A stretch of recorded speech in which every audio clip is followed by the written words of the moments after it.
За өглөөний нэг дахин хэрэглэгчтэй. Тэгэхээр өглөөний шинэ санаа хөтөлбөр эхлээд бас нэгэн олон долоо болж байна. Эхнийх хэрэглэж оролцсон. За дараа нь tunшигчний сайд, дараа нь эдийн засгийн үйлчлийн сайд оролцсон. За өнөө өглөөний зочноор улсын хурлын гишүүн, Монгол Улсын сайд, засгийн газрын хэрэглэх газрын дарга сайхан мөрөнд оролцож байна. Тэгэхээр өглөөний шинэ санаа бол манай дахин хэрэглэгчдээс өөрсдийнхөө одоо шинэ санааг хэлхээс гадна бас асуултыг асууж болох юм боломжтой. Тэгээд энэ өглөөний шинэ санаа маань цаг 40 минутын хугацаанд үргэлжлэнэ. Ингээд эхэлж байна. За 8:30-д бол Монголын радиогийн 3 дугаар суг P319-өөр энэ хэлцээс удамжиг байна. За ингээд ихний асуулт. За өнөөдөр бас энэ цахим ертөнцөөр бид бүхэнтэй холбогдсон байгаа бүх хүмүүстээ яг энэ шинэ өглөөний мэндийг хүргэе. Тэгээд өнөөдөр гадаа жоохон бүдгэр нартай тийм өглөө байна. Дөнгөж сая буюу бас яг энэ Чимэдгойн та салах ёс гүйцэтгэхийн ажиллагаанд оролцоод ирлээ. Тэгээд би өөрөө хуульч хүн. Тэгээд Чимэд багш маань бас яг хуулийн Монгол Улсын хөтөлбөрийн баатар олон шавьтай ийм хүмүүстэй хэдэн мянган шавь нарынхаа нэг. Тэгээ багштайгаа бас салах ёс гүйцэтгээд эхэлсэн. За тэгээ өглөөний уулзалт маань жоохон ийм таагүй доогуур мэдээгээр эхэлж байгаа ч гэсэн явцынхаа дунд бид нар бас ингээд өдөр тутмынхаа ажил тэр бүх зүйлстэй ороод өөр сэдвээр орох болов гэж ингэж бодож байна. За оюу толгойн гэрээнд улсын их хурлын 40-50 дугаар төслөөрийн дагуу өөрчлөлт оруулах болов гэд. Тэгэхээр бид нар оюу толгой бол өнөөдөр бидний бас яг хүн болгоны анхаарлаа хандуулж байгаа гол сэдвүүдийн нэг. Тэгээд оюу толгойн гэрээ гэж ярихаас өмнө өнөөдөр бид нар 3 шатанд үйл ажиллагаагаа авч үзэх хэрэгтэй. Нэгдүгээрт нь яг одоо энэ оюу толгойн бүтээн байгуулалттай холбоотой энэ асуудлуудаа түүцийн хурал дээр одоо яг түүцийн хэмжээнд шийдэх асуудлууд гэж байна. Одоо жишээлбэл бид нар одоо хүртэл засгийн газар гар дээр яг тээзүү бол аваагүй байгаа. Дээрээс нь анхны хөрөнгө оруулалт 2 тэрбум Америк доллараар нэмэгдсэн байгаа. Энэ бүх асуултуудаа Монголын засгийн газар эхний ээлжинд бол хариу авах ёстой. За хариу авсныхаа дараа хоёр тал ойлголцож одоо яг нэг долгион дээр очисны дараа бид нар оюу толгойтой холбоотой хоёр дахь асуудлаа шийдэх ёстой. Энэ бол шин санхүүжилтийн асуудал. Шин санхүүжилтийн асуудлыг бол шийднэ. Ер нь тэгээд цаашдаа бол гэрээнд нэмэлт өөрчлөлт орох уу орохгүй юу гэдэг тал дээр бол хувь нийлүүлэгчтэй хооронд бол ярих ёстой асуудлууд ийм 3 түвшинд асуудлаа авч үзэж шатараатай бол ярих юм байна. Тэгэхгүй бол энэ 3 асуудлаа хоорондоо холбоол түүц дээр хувь нийлүүлэгчтэй асуудлыг ярьдаг, хувь нийлүүлэгчийн асуудлыг санхүүжилттэйгээ холбож ярьдаг гэдэг ингээд асуудалтай хандаад авах юм бол болохгүй. Тэгээд нэг хэсэг бол бас харилцаа уур амьсгал нэлээд муутсан байсан. Одоо бас тэрийг бодвол ерөнхийдөө бол гайгүй бас уур амьсгал харьцангуй гайгүй болж байна. Дээрээс нь хоёр тал хамтраад бол бие биетэйгээ ойлголцох энэ ажил маань бас тодорхой хэмжээнд бол нааштай явах болов гэсэн ийм хувийн бодол байна.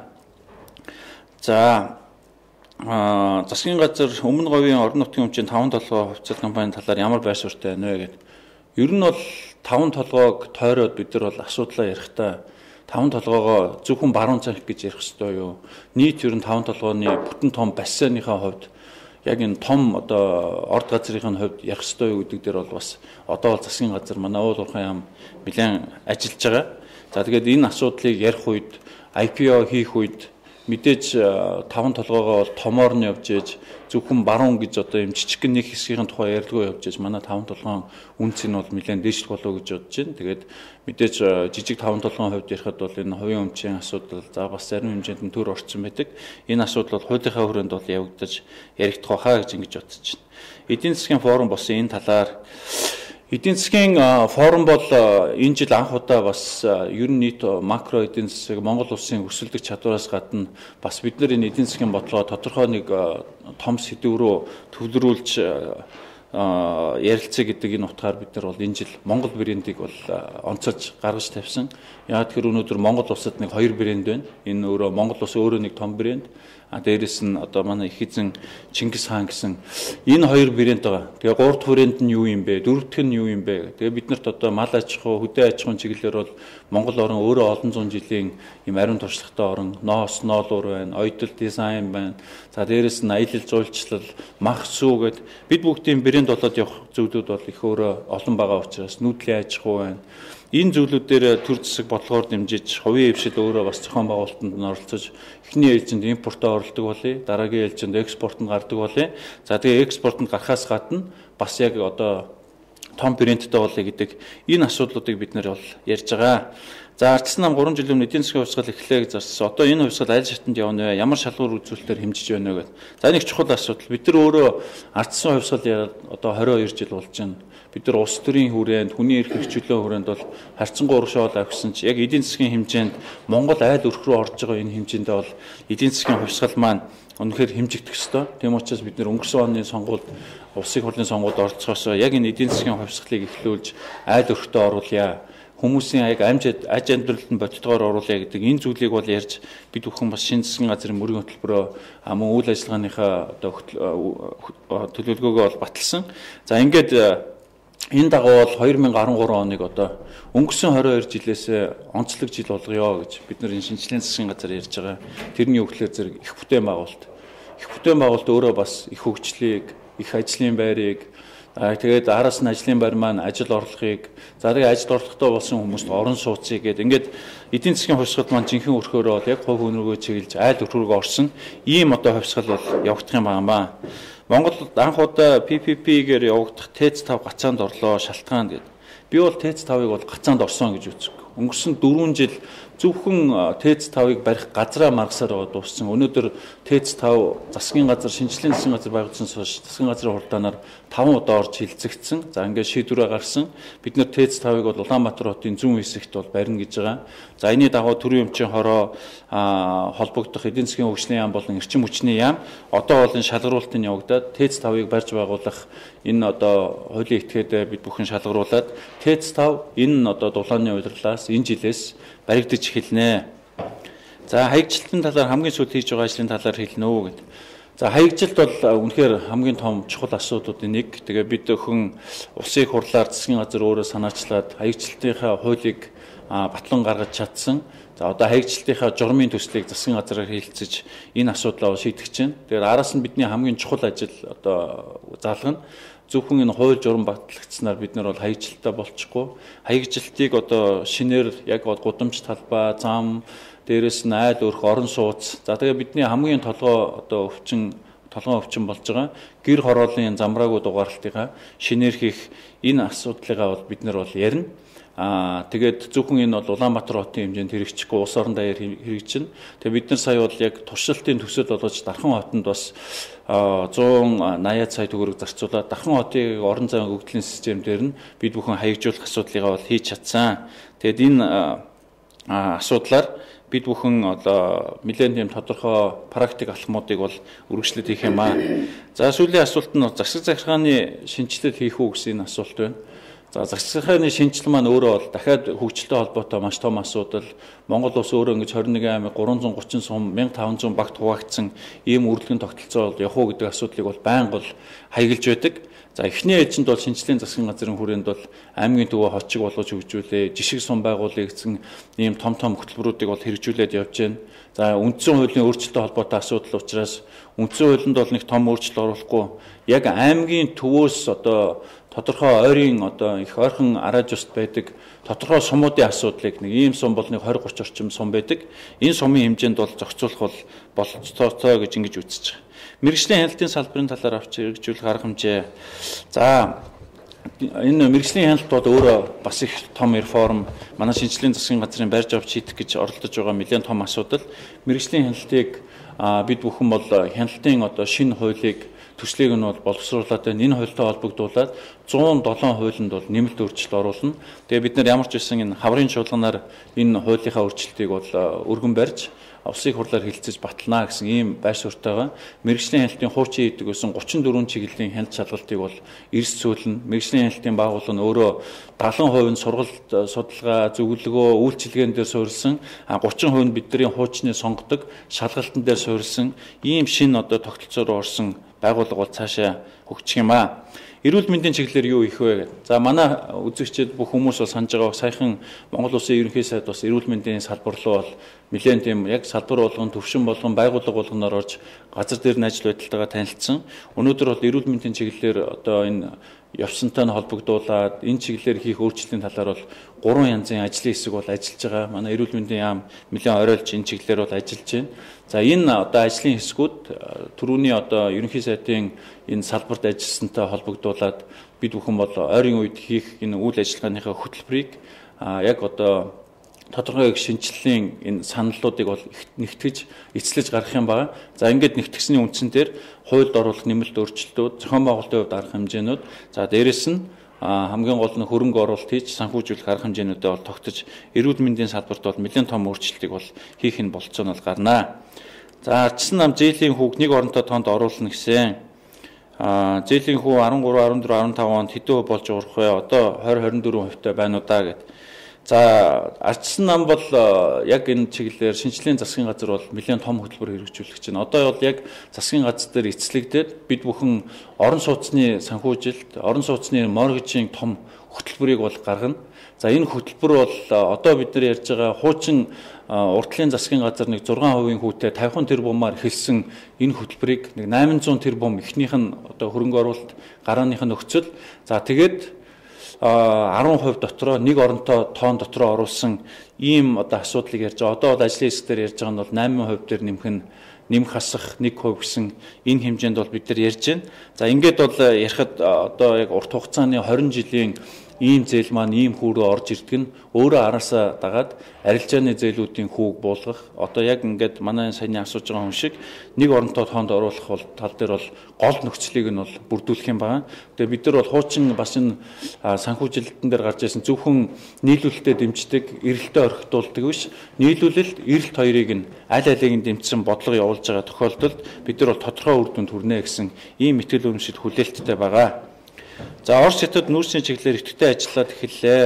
5-7 гашуун сухатын төмөр за нарийн нөө бүдүүнөө таны бодол. Үнэхээр бас яг бид бүхэн бас энэ 5 толгой дээр алгуурлаж болохгүй гэдгийг харагдж байгаа. Сая бол хятад улсын шинэ томилогдсон, сонгогдсон ийм дарга нь Оросын холбооны улсад айлчлаад бас эднэр маань бас нэлээд энэ чиглэлээр бол идэвхтэй харилцах ийм чиг хандлага бол ажиглагдаад эхэллээ. Тийм учраас бид нар бас 5 толгойн асуудлыг бол бас яарвчлан барьж авч одоо эцэслэн шийдвэрлэх бол ийм одоо улс үндэсний эрх ашиг бол шаардж байгаа. За 5 толгой гашуун сухбат руу 5 толгой сан шандаас замын өд рүү гарах энэ замуудыгаа бид нар бол аль алирын бол барина. Энэ жил бол 260 км төмөр замын яг бүтээн байгуулалт бол явагдана.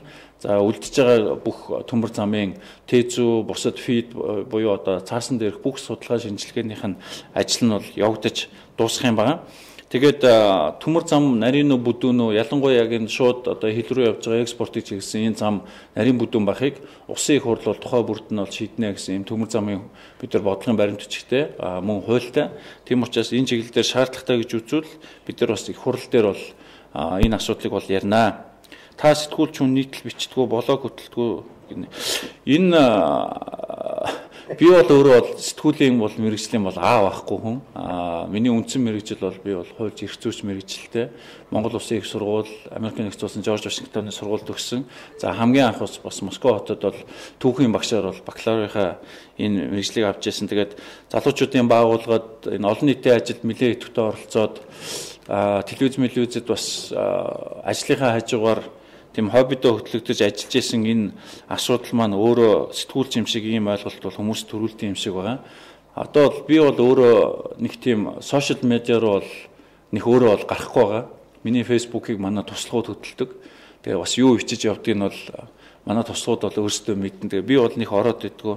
Блог юм уу одоо Twitter, Facebook-оор бол байнгын идэвхтэй ажиллагаа бол явуулдаггүй. Тэгээд яг шаардлага гарвал бол явах гэж бодож байна. Одоо бол өөрөө бол яг энэ ажил албандаа бол үнэхээр гол ач холбогдлоо өгөхгүй бол бас ингээд зарим хүмүүс шиг амжуулаад идэх шиг тийм авьяас бол надад байхгүй юм шиг байгаамаа. Сүүлд ямар ном уншсан бэ гэд энэ миний одоо яг одоо iPad-н дээр бол нэг 600-аад ном явж байгаа. Тэгэл бололцоо гарахад бол бүх номнуудыг бол ингээд янз бүрийн яг тухайн үеийнхаа сэтгэлдлэр бол янз бүрийн номнуудыг бол уншихыг хичээдэг. За хамгийн сүүлд бол онгоцонд нисэж байхдаа бол яг энэ К2 уулыг эзэлсэн тухайн Америкийн одоо зохиолчийн бичсэн сонирхолтой номыг бол уншсан. Тэгээд К2 гэдэг маань өөрөө Эверестийн дараа орох хамгийн өндөр уул. Гэхдээ хамгийн хэцүү уул яг жинхэнэ мэрэгжлийн уулчид авирдаг.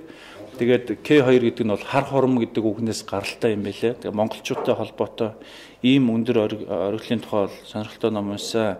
Ер нь бол ингээ ажлын чиглэлээр, мэргэжлийн чиглэлээр бол маш олон номнуудыг бол байнга уншиж явдаг.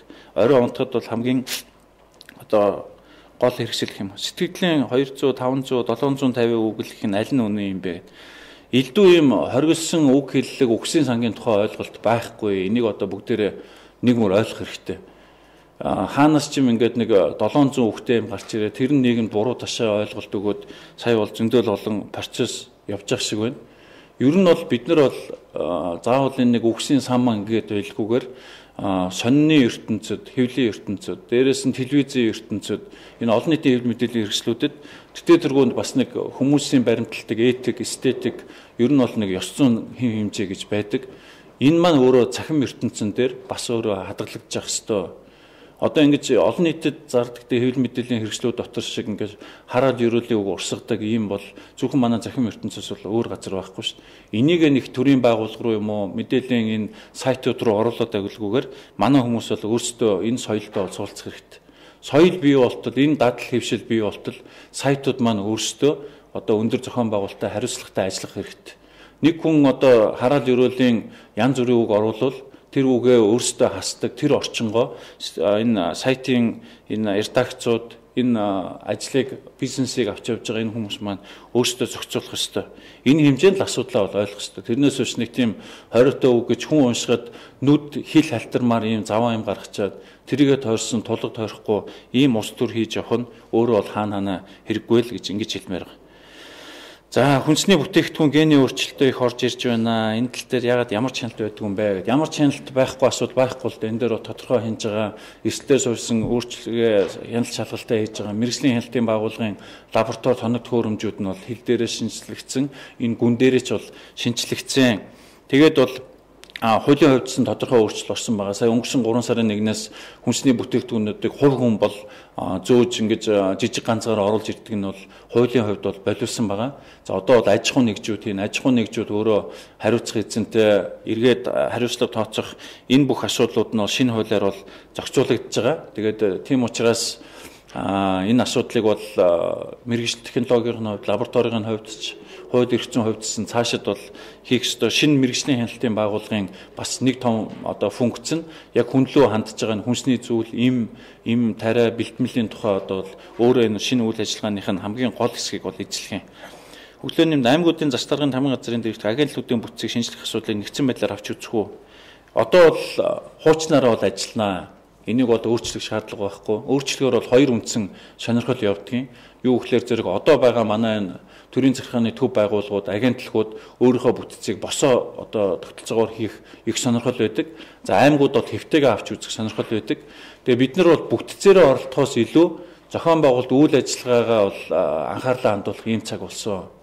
Бүтэц бол ямар ч байж болно. Өнөөдөр гол нь хийх ажиллаараа ялгарх ёстой. Тийм учраас бид нар аймагуудынхаа засаг даргалуу хуучин бүтцээрээ ажил харин үйл ажиллагаанд том өөрчлөлт оруул ард иргэдтэйгээ ойрхон бай. Тэднийхээ саналыг сонс. Тэр дагуу үйл ажиллагаа явуулаа гэдэг ийм асуудлыг бол ярьж байгаа. За арын албанд ажиллаж байгаа бүх хүмүүст өглөөний мэд. Үнэхээр энэ цахим хурал хэдийгээр ингээ мөнх төр дарга битээр хоёулахнаа ингээд дэлгэцээр гараад сууж идэг мөртлөө одоо энэ танхимд бол дүүрэн хүмүүс мэдээллийн технологийн манай мэрэгчлэнүүд, инженерүүд суудсан байна. Өшөө ингээд энэ бүх ажлыг зохион байгуулж байгаа хүмүүс ингээ өрөөгөр дүүрэн хүмүүс бол байж идэм байна. Тийм учраас энэ арын албанд бас яг энэ дэлгэцийн ард байгаа бүх хүмүүстээ бас өглөөний мэндийг хүргэж байна. За залуучуудыг хөдөө орон нутгад томилон ажилуулах бодлого бий юу? Энэ хотод ингэж хөгжлгүй амьдралд дарлуулж явахаар хөдөө орон нутгийн хүчний төлөө ажиллах саналтай байна. Энэ бол бас үнэхээр чухал санаа. Хуучин нийгмийн үед бол илгээлтийн эзэн гэдэр гэж илүү үзэл суртал дээр илүү тийм нэг зохион байгуулалт хүмүүсийн одоо итгэх дэмжлэг дээр явдаг байсан ийм тогтолцоо одоо энэ чөлөө зах зээлийн үед бол бүтэхгүй. Тийм учраас яавал хөдөө явах вэ гэхээр маш сайхан байнгын ажлын байр хэрэгтэй. Энэ ажлын байранд нь амьдралд нь хүрдэг цалин хэрэгтэй. За тэгээ хамгийн гол нь тэнд байдаг сургууль, цэцэрлэг, нийгмийн байгууламжууд бол хэрэгтэй. Тэгээ энэ чиглэлээр бол тодорхой хөрөнгө оруулалт явуулъя засгийн газраас зохион байгуулад 4 яамны том бүрэлдэхүүн одоо Монгол улсын бүх 330 сумд сая ажиллаад одоо энэ 4 сарын 1-нд бүгдээрээ буцаж ирэх гэж байна. Тэгээд ирэхээр зэрэг яг орон нутагт аймаг болгоноор нь сум болгоноор нь бид нар ямар хөрөнгө оруулалт хийх юм гэдгийг нь ойрын 4 жилээр бол бид нар ингэж төлөвлөж бол гаргах юм байна.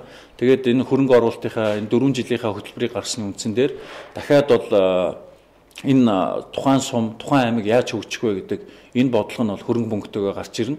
За тэгээ хамгийн гол нь бид нар бас ярьж байгаа аймгийнхаа төвүүдийг хот шиг болгоё, жишг сумаа байгуулах. Энэ жил бол 3 сумыг бол өөрчилж байгаа. Баян-Онгор аймагт 2 сум, за Замын үд сум гэдэг статустай энэ хилийн бомтойгоо бид нар янзлаад үнэхээр хөдөөний энэ одоо хөдөө байгаа энэ сумд өөрчлөгдөж болох юм байна.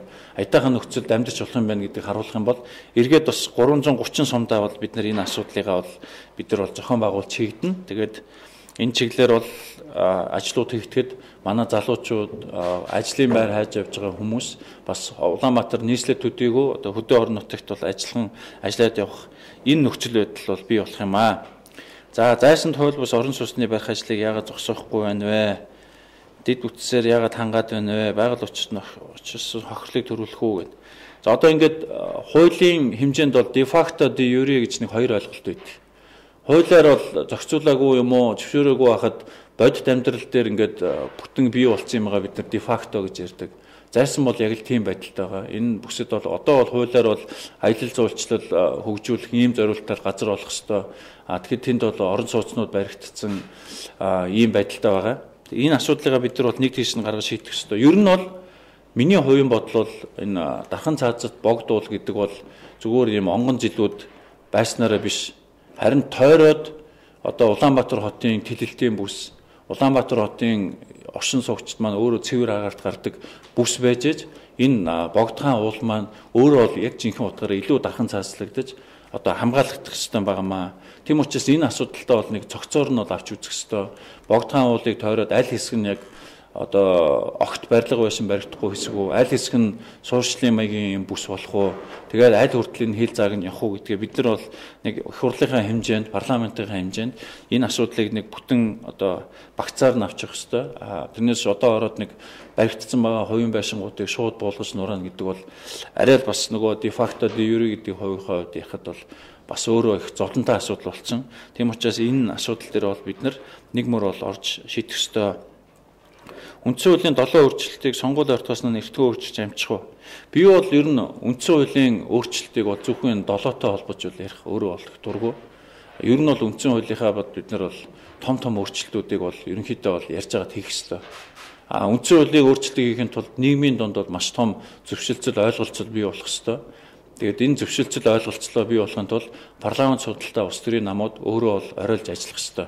Тийм учраас бол их хурл бол энэ асуудал дээр бол нэлээд тийм үүрэг оройл санаачлагтай ажилласан тохиолдолд бас энэ нийгэмдээ зөвшөлтсөл бий болгосон тохиолдолд үндсэн хуулийнхаа өөрчлөлтийг бид нар бол ярих ёстой. За засгийн газар хууль зөрчсөн үйлдэлээ хүлээн зөвшөөрсөн хаврын чуулганаар огцрох уу гэдэг. Хууль зөрчсөн бол үйлдэл байхгүй. Энийг би бол тэр нэг 2 аймгийн засаг даргын үүрэг гүйцэтгэгчээр томилсонтой холбож ярьж байгаа болов уу гэж ингэж бодож байна. Хуучин бол ийм жишг бол 2 засгийн газарт бол гарч исэн. Бид нар асуудлыг шийдэх гэж оролцсон.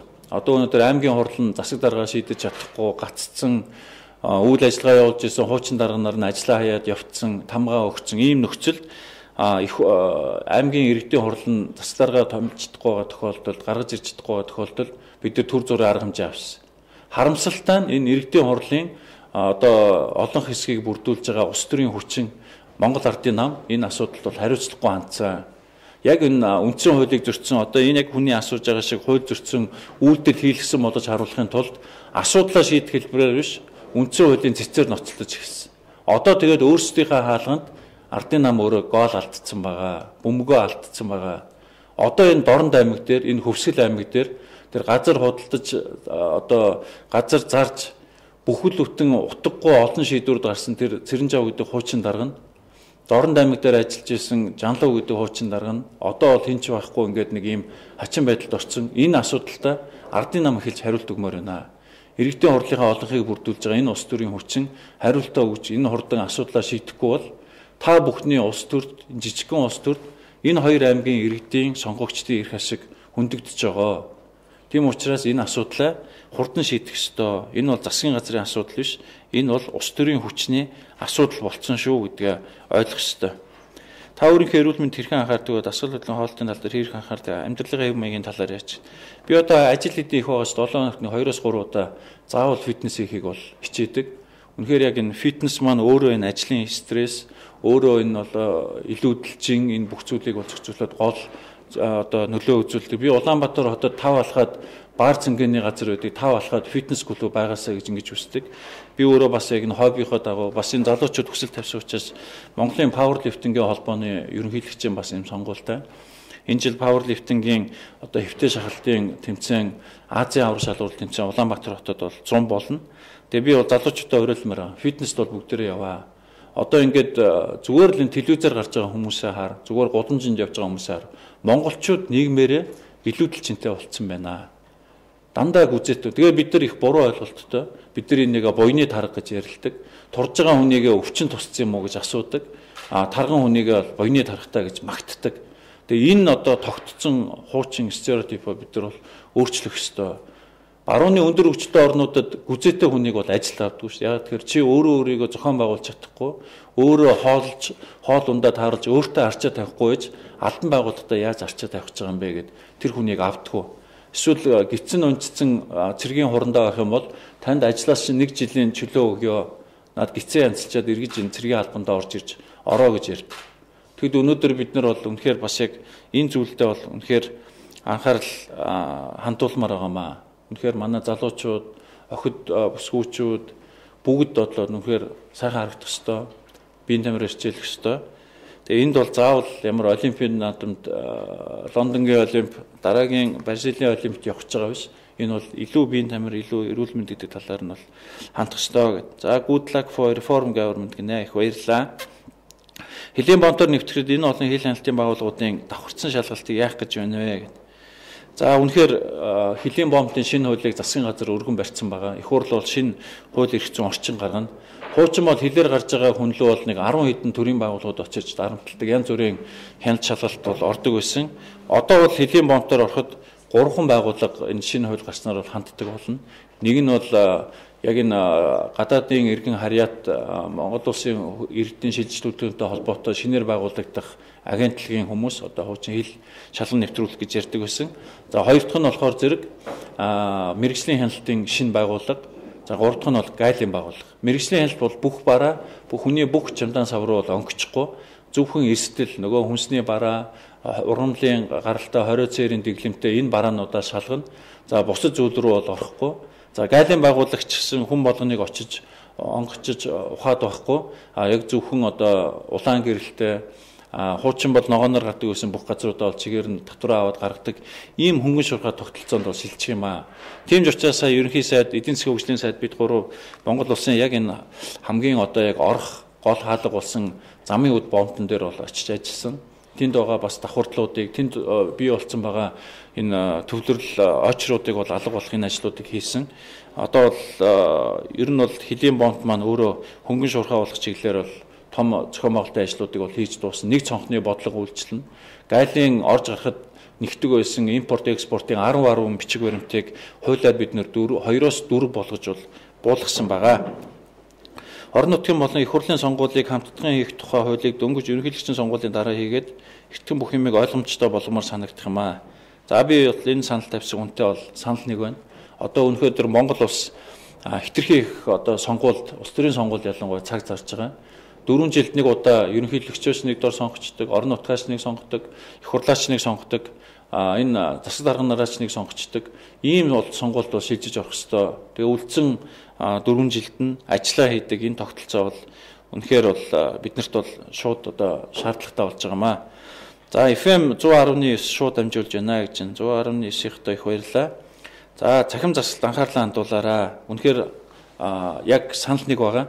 Цахим засал гэдэг маань өөрөө бидний хамгийн их зорж одоо хичээж байгаа энэ хоёр том үзэгдэлтэй бол тэмцэхэд бол маш гол одоо хэрэгсэл нь болно. Энэ нэгдүгürt хүн суртал, хоёрдугаарт авилгал хийх бол 7 өдрөөр 24 цагаар ажилладаг энэ төрлийн үйлчлэгийг бид нар бол нийтийн албаны хуулийн шинжилгээр бол бий болгоно. Монгол улсын иргэн нэг компани зөвхөн төрийн нэг албан агчтай харьцдаг энэ зарчимлоо шилжиж оруулна. Нөгөө төрийн албан агч нь дотроо одоо тэр 7-8 төрийн байгууллагууд хоорондоо бие биетэйгээ холбогдож тэр иргэнд үйлчлэх ажлуудаа тэр цахим нэг цонхны цаана хийгээд буцаага тэр төрийн албан агч нь тэр иргэнтэйгээ харьцдаг байх шүү дээ. Төрийн албан агч Монгол улсын иргэн хоёрын хооронд зөвхөн цаасл шилжиж явах ёстой. Тэрнээс биш мөнгөнд тэмдэгт бол шилжих ёсгүй. Энэ тогтолцоог бол үнэхээр цахим засаглал энэ мэдээллийн технологи бол бий болох юм байна. Арч намын гишүүд 3 байнгын хооронд манай гишүүд 1 байнгын хооронд ажиллаж байна. Арчлал юм уу, фашизм юм уу? Одоо үнэхээр шинэ хурал байгуулагдаад зохион байгуулалтын асуудал бол хэлсэн. Манай ардын намын бүлгийн гишүүд бүлгээж байгуулаагүй хуулиа зөрчсөн. Дээрээс нь чуулганы хуралдаанд бол оролцоогүй. За энэ тохиолдолд төрийн байнгын үйл ажиллагааг явуулахын тулд арч намын гишүүд 3 байнгын хооронд бол ажилласан. Энд бол ямар нэгэн ардчлал, фашизмын асуудал байхгүй. Асуудлаа явуулъя. Энэ төрийн ажлыг гацаахгүй явуулъя гэдэг ийм хүсэл зоригийн илэрхийлэл энэ мухардлаас гарах гарцал байсан. Одоо энэ хоёр намын бүлэг хоорондоо суугаад энэ аль намын гишүүд нь хэдэн байнгын хооронд гэдэг юмнуудаа хоорондоо яриа шийдчих энэ болцоол өнөөдөр хүртэл нээлттэй байгаа л гэж бодож байгаа.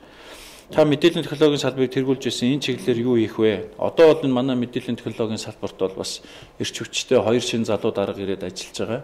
Жаданбаа дарга, Балхан сүрэн дарга 2 хийх ажлуудаа бид нар бол бас яг 4 жилээр нь гаргацсан. Төрөний хэлдэг цахим засаглал, одоо бидний хийгээд явж байгаа энэ цахим уулзалтууд, одоо бидний цаашд нь өөрчлөгдөж байгаа төрийн алба, нийтийн алба болох нөгөө хүнд суртал, нөгөө гайл, нөгөө мэрэгжлийн хяналтын асуудлууд, нөгөө цахим нэг цонх экспортын цахим одоо нэг цонхны бодлого ерөөсөө ингээд төрийн хийж байгаа бүх ажил яг энэ мэдээллийн технологийн энэ аппликейшнууд дээр мэдээллийн технологийн энэ шийдэл дээр явагдана. Тийм учраас Монгол улсын дараагийн хөгжил бол мэдээллийн технологийн хөгжлөө гэж ингэж ойлгож болно. Тийм учраас бол энэ салбарыг авч явж байгаа хүмүүс, энэ салбарыг удирдах яваа, энэ салбарт байгаа энэ инженер технологичд энэ хөгжлийн одоо эрч хүч үр дүн ямар байх вэ гэдэг бол энэ хүмүүсийн үйл ажиллагаатай шууд шалтгааллах учраас бол үнэхээр бол яг энэ салбарын хөгжил, улс орны хөгжлийн бас түлхүүрээ гэдэгтээ бол шууд бол тэгж хэлж болно. Тийм учраас манай энэ шинэ хамтлаг, шинэ хүмүүс бол хариуцлагатай бол ажиллах хэрэгтэй байгаамаа. Дижитал хамтлагийн бааврын төлөвлөгдсөн асуудал юу болж байгаа вэ? За би бол хувь хүнийхээ хувьд бол энэ бичлэг налга болсон гэдэг бол маш ижигтэй санагдчих. Энэ бичлэг олдохгүй бол тэр 20 хангийн дарга энэ 20 хангийн салбарыг авч явж байгаа удирд галдан тушаалтан ажиллаа өгөх ёстой, хариуцлага тооцоолох ёстой л гэж үзэж байгаа. Бичлэг нь гаргаад ирээд үзүүлээд одоо өөрийгөө шатаасан, яасан гэдэг юм нь батлагдах юм бол нэг хэрэг. Энэ батлагдаж чадахгүй 20 хангийн камерын бичлэг олдохгүй гэдэг бол шууд төрийн албан агчийн хариуцлагын асуудал. Тийм учраас одоо энэ ойрын 2-3 хоногийн дотор энэ асуудлаа нэг тийшээ гаргаж шийдэх ёстой. Тийм учраас асуудлын хариу бол ерөөсөө амархан. Нэг бол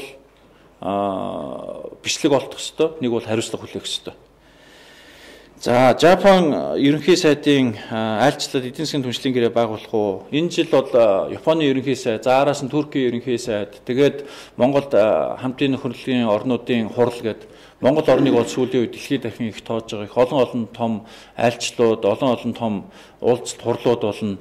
Монгол улсын ерөнхий сайд эргээд бас Япон руу бол энэ оны 8 сард бол айлчлага бас юм төлөвлөгөөтэй ажиллаж байгаа. Энэ үеэр бол яг таны асууж байгаа эдийн засгийн түншлэлийн гэрээ бол эцэслэгдэн байгуулагдах энэ бэлтгэлийг хангах чиглэлээр бол ажиллаж байгаа. Одоо бас Японы ерөнхий сайдад бид нар бас тодорхой хамтын ажиллагааны санал ажиллагуудыг Монголын талаас бол аль биесээр тавина.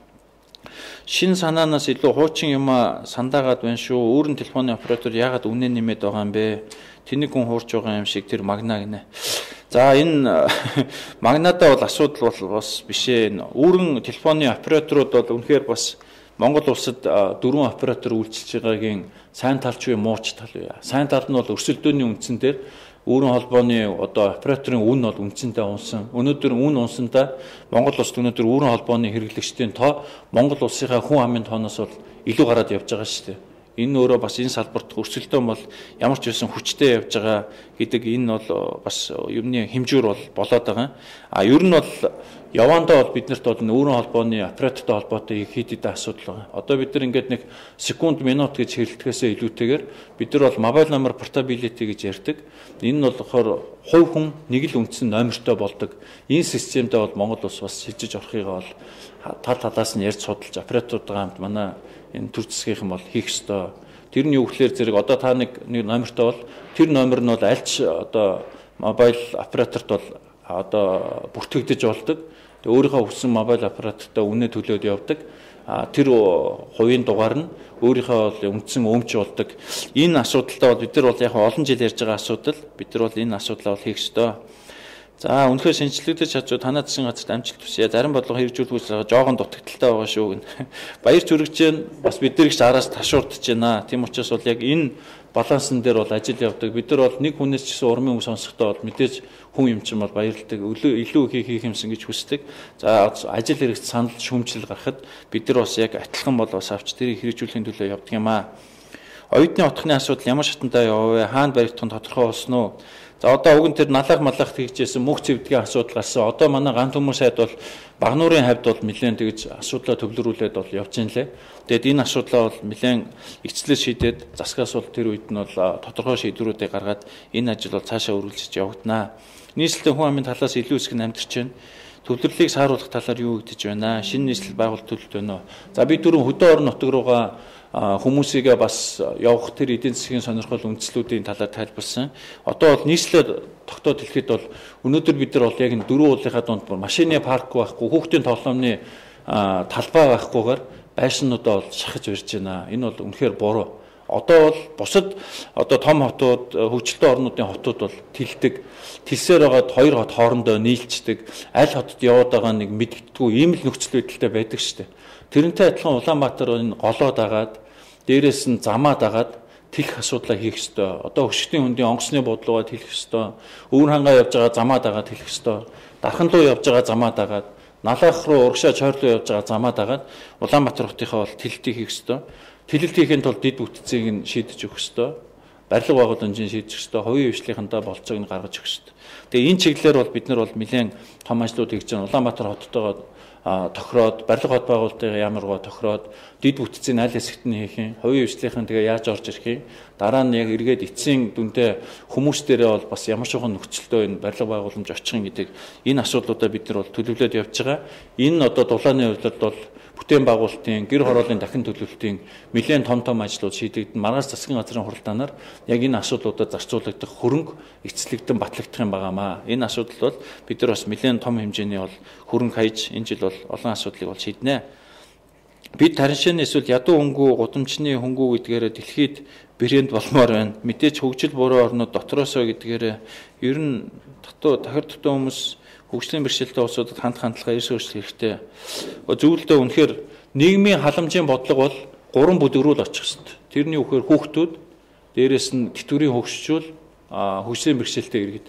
Бусад хүмүүстэй ажил хийх болцоог нь бол гаргаж өгөх хэрэгтэй. Тэгээ энэ чиглэлээр бол бас эртнээ сайтаа бид нар бол асуудал яриад хүн амын бодлого, нийгмийн хамгааллын яамтайгаа бид нар бол шинэ одоо энэ хүүхдэд дэмжсэн, хүн амынхаа өсөлтийг дэмжсэн шинэ бодлого, шинэ хуулийг бол энэ хаврын жолоонд өргөн барина.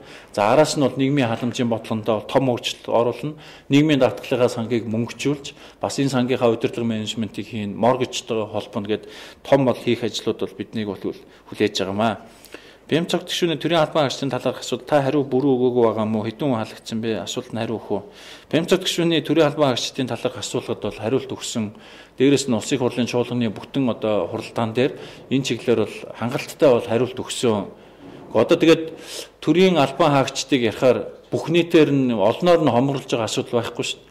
Тодорхой жишээ хэлж байгаа дээрс. Төрийн албан хаагчид жишээлбэл төрийн банкны асуудлыг ярьсан. 6% зээлээ хүмүүстээ өгч чадаагүй 3,000 хүн талбай дээр жагсааж байгаа мөртлөө өөрсдөө орон сууцны зээл аваад урамшуул аваад явж байгаа хүмүүстээ хариуцлага тооцохгүй бол яах юм бэ? Аялал суугаагээ тушаал гаргаад гадаадд явж байгаа төрийн албан хаагчид жил болгон 10 хэдэн тэрбумаар нь орон сууцны мөнгө тарааж байгаа ийм хүмүүстээ хариуцлага тооцохгүй бол эсвэл нэг гишүүний асуулганд төрийн албан хаагчдыг халсангүй гэдэг хариулт өгөхийн тулд энэ зүйлтэйгээ эвлэрэх ёстой юу? Эсвэл хариуцлага тооцоод явах ёстой юу гэдэг ийм л хоёр зүйл байна. Төрийн албан хаагчдын цалин 13 онд нэмхөө 10 гаруй жил ажилласан мэргэжилтэн сар 500 мянган орчим төгрөг гар дээр авч яана. Яаж амьдрах юм бэ гэдэг. Ер нь бол энэ бид нар бол энэ цалингийнхаа хэмжээг шатааратаа нэмэх. Эхний ээлжинд цалин нэмэх бол нэг талын асуудал. Нөгөө талд нь инфляцид идэвхдэггүй байх гэдэг бас нөгөө талын асуудал. Энэ хоёр зүйлээ бид нэр хамт явуулж иж цалин нэмээд араас нь инфляц дагаж залгаад байх юм бол цалингийн нэмэлтийн асуудал өөрөө юу ч шийдэхгүй. Тийм учраас энэ засгийн газраас бол хэд хэдэн хөтөлбөр бол боловсруулж хэрэгжүүлсэн шүү дээ. Яг энэ хэрэглээний сагсан дээр хамгийн их үн нэмдэг мах, гурил, бензин дээр бол бид нар бол тусгаалсан арга хэмжээ хийсэн. Махыг өнөөдөр сонголттой болгож чадсан. Одоо бол засаг махны үнийг барих ёстой, буулгах ёстой, тогтворжуулах ёстой гэж ярьдаг. Энэ бол үндсээрээ зах зээлийн зарчимтай нийлэхгүй. Хизээс засгийн газар махны үн буулгах тухай, эсвэл тогтворжуулах тухай ярьж болохгүй. Харин энэ цалин хүрэхгүй байгаа. Яг одоо ингээд миний цалин хүрэхгүй байгаа гэж хэлж байгаа хүмүүст очоод хямдхан мах авах тэр болцоог нь бий болох ёстой байхгүй юу? Шулсан одоо хоньны мах 10,000 гараад байж болно. Хүмүүс нь аваад байгаа учраас 10,000 гэд байж байгаа. Хүмүүс авахгүй бол 10,000 бол гарахгүй шүү дээ. 8,000, 9,000 болоод буун хүн авахгүй бол. Тэр 10,000-ын махыг авч чадахгүй хүн нь 5,500-аараа 6,000-аараа очиж энэ килограмм махаа авах болцоог нь засгийн газар харин энэ сонголт их болцоог нь бүрдүүлж өгөх ёстой. Тийм учраас засгийн газар энэ жил анх удаа 12,000 тонныг яг боддоор нь бол нөөцийн мах болгож бүрдүүлж чадсан. Хувийн ижлийнхэнтэйгээ бол хамтарч ажилласан. Хуучин бол энэ манай агуулгад мах байгаа гэж цаас үзүүлээд мөнгө аваад явцдаг, урамшуул аваад явцдаг. Экспортод гарч байгаа махаа үзүүлээд урамшуулаа аваад явцдаг. Энэ тогтолцоо энэ жилээс бол ажиллагаа болсон шүү дээ. Энэ жил яг боддоор байгаа 12,000 тонн мах байгаа. 261-жээр энэ нөөцийн мах өдөр болгон одоо нэг 60-аас 80 тонн мах нийлүүлэгдэж байна. Тэгээд энэ нөөцийн мах бол хүмүүст бол яг энэ махны үн одоо жишээлбэл илүү өндөр байгаа гэдэг хүмүүс төр явж байгаа. Эргээд бензиний бодлого дээр бид нар бол яг энэ хойно нэг үйлдвэрээс хараат байдлаасаа болоод 350 төгрөгөөр нэмэх юм нөхцөл болцоо бол бий болсон. Гэхдээ бид нар энэ Монгол банктай засгийн газар хамтарсан хэрэгжүүлсэн хөтөлбөрийнхаа үр дүнд 350 төгрөгөөр биш 50 төгрөгөөр нэмэх энэ болцоог жишээлбэл бий болгосон. Энэ нь эргээд нөгөө инфляцтай тэмцэж байгаа. Монгол улсын инфляцаар жил болгон хүмүүсийн хармаанаас 1,80 төгрөг бол залгаад байгаа. Энэ асуудлыг л алга болох юм дээр бол бид нар бол ажиллаж байгаа. Энэ жил бол ямар ч үс нэг оронтой тон дээр бол барина. За хэсэг уран бүтээлч ерөнхий сайд асан амрын тухай кино ихэ санал тавилт дэмжих үү, хэн хандвал зүйтэй вэ? Соёл спорт, аялал жуулчлалын яам, оюун гэрэл сайд хандах ёстой. Ийм саналууд бол нэлээх орж ирдэг. За энэ чиглэлээр бас төсөв дээр тодорхой хэмжээний нэг мөнгө өгдөг. Тэгээд энэ мэргэжлийн яам нь өөрөө шийдээд энэ чиглэлээр бол ажилладаг. Налга Төв аймаг мэт хотын ойролцоо газруудыг дагуул хот болгоод хурдны зам метрогоор холбох уу. За энэ асуудал дээр бол түрүүн би бол хэлсэн. Улаанбаатар бол хот үнэхээр ингэж бол тэлж өгчих ёстой. Өглөөний шин санаанаас асуудлууд хэр шийдэгддэг вэ? Үнэхээр энэ чиглэлээр гарч байгаа сайн санаачлагыг бид нар бол ажил хэрэг болгоно. 11-11-ээр их олон саналууд орж ирдэг. Та нар бол бас илүү итгэхгүй ч магадгүй. Ерөнхий сайд бид нар бол 7 хоногт 2 удаа 2 дахь өдөр 5 дахь өдөр яг энэ 11-11-ээр орж ирж байгаа энэ шин санаагаар орж байгаа бүх санаануудыг авч үзээд хэрэгжүүлэх чиглэлүүд, хариуцах чиглэлүүдийн төлгөө бол гаргаж бол ажилтгаа. Тийм учраас бид нар бас сар болгон шинжилгээний бааtruуд гэж гаргаж ирдэг. Одоо засгийн газрын хийгээд байдаг зарим ажлууд, үр дүнд хүмүүсийн талаар хүлээсэн зарим ажлууд бол яг энэ иргэдээс гарсан санал. Энэ иргэдэгээ бид нар шинжилгээний бааtruуд гэдэг ерөнхий сайд хамт хоол идээд өргөмжилдэг. Энэ ажлууд бол бас цаашаа бол үргэлжлүүлж явагдах юм байна. За амжилт хүсье гэсэн байна. Шинжилгээний засгийн газар шинжлэгчдийнхаа цохилтод унах гээд байна уу да таны бодол. За энэ бол унж босох тухай асуудал биш. Энэ бол тодорхой үр дүнд хүрэх асуудал нь бол илүү чухал. За хажууд нь мэдээж дахиад улс төр явна. За цохилтууд ирнэ, шүүмжлүүд ирнэ. Гол нь бол бас сайжирсан, дээшилсэн энэ үр дүн гараад явах нь бол бидний хувьд бол үнэхээр чухал байгаамаа. Хариуцсан салбарын асуудлыг хариултаа бүгдийг мэддэг болох гэдэг энэ хэрэг их газрын онцлог нь өөрөө юм байдаг юм аа. Үнэхээр бас яг ерөнхий сайдын доор бол яг ажлын албан нь болж өгдөг. Өнөөдөр бол ерөнхий сайд дээр бид нар дээр бол ингээд доор хаяж 8-9 салбар 8-9 янзын презентацийн тавигддаг. Энэ чиглийн хүмүүс нь ирж асуудлаа ярьдаг. Холбоод нь мэргэжлийн хүмүүс нь ирж энэ асуудал чиглэлүүдээ бол ярьдаг. Тэгээд ирэхэд бол үнэхээр бүх салбарын мэдээлэл бол цуглахаас өөр аргагүй болдог. Яг хэрэглэх газар маань өөрөө бас яг энэ салбар хоорондын, орон нутгийн удирдлага хоорондын, яамт хоорондын бүх үйл ажиллагааг өөрөө уялдуулдаг. Тэгээд энэ ажлын онцлог уялдаа учраас л энэ асуудлуудыг яриад байгаа. Би өөрөө одоо юу гэдэг юм боловсролын сайд эсвэл гадаад хэргийн сайд байсан бол мэдээж яг энэ салбарынхаа юмнуудыг ярих баг. Засгийн газрын хэрэглэх газрын онцлог учраас явж байгаа. Ер нь бол бас тэгээд бас янз бүрийн салбарын асуулт бол тавихгүй байх нь бас ирэх нь бас танд байгаа шүү дээ. Тийм учраас ийм асуулт тавиад байгаа учраас хариулаад байгаа шүү. цалин хөлсний татвар бүрдүүлэлтэд засгийн газар нэмэх бодлого барьсан байгаа.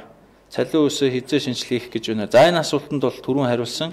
Нэмэгдсэн өртгийн албан татвар болон бусад татврын хувь хэмжээг буулгаж хөнгөлүүлж жиг татвар авдаг болох хэрэгтэй байна гэдэг. Ер нь бол энэ татврын 2 дахь шатны том өөрчлөлтийг бол бид нар хийн би бол түрүүн хэлсэн. Тэгээд ер нь бол 2006 оноос хойш бид нар бол нэг ч татвар бол нэмээгүй байгаа.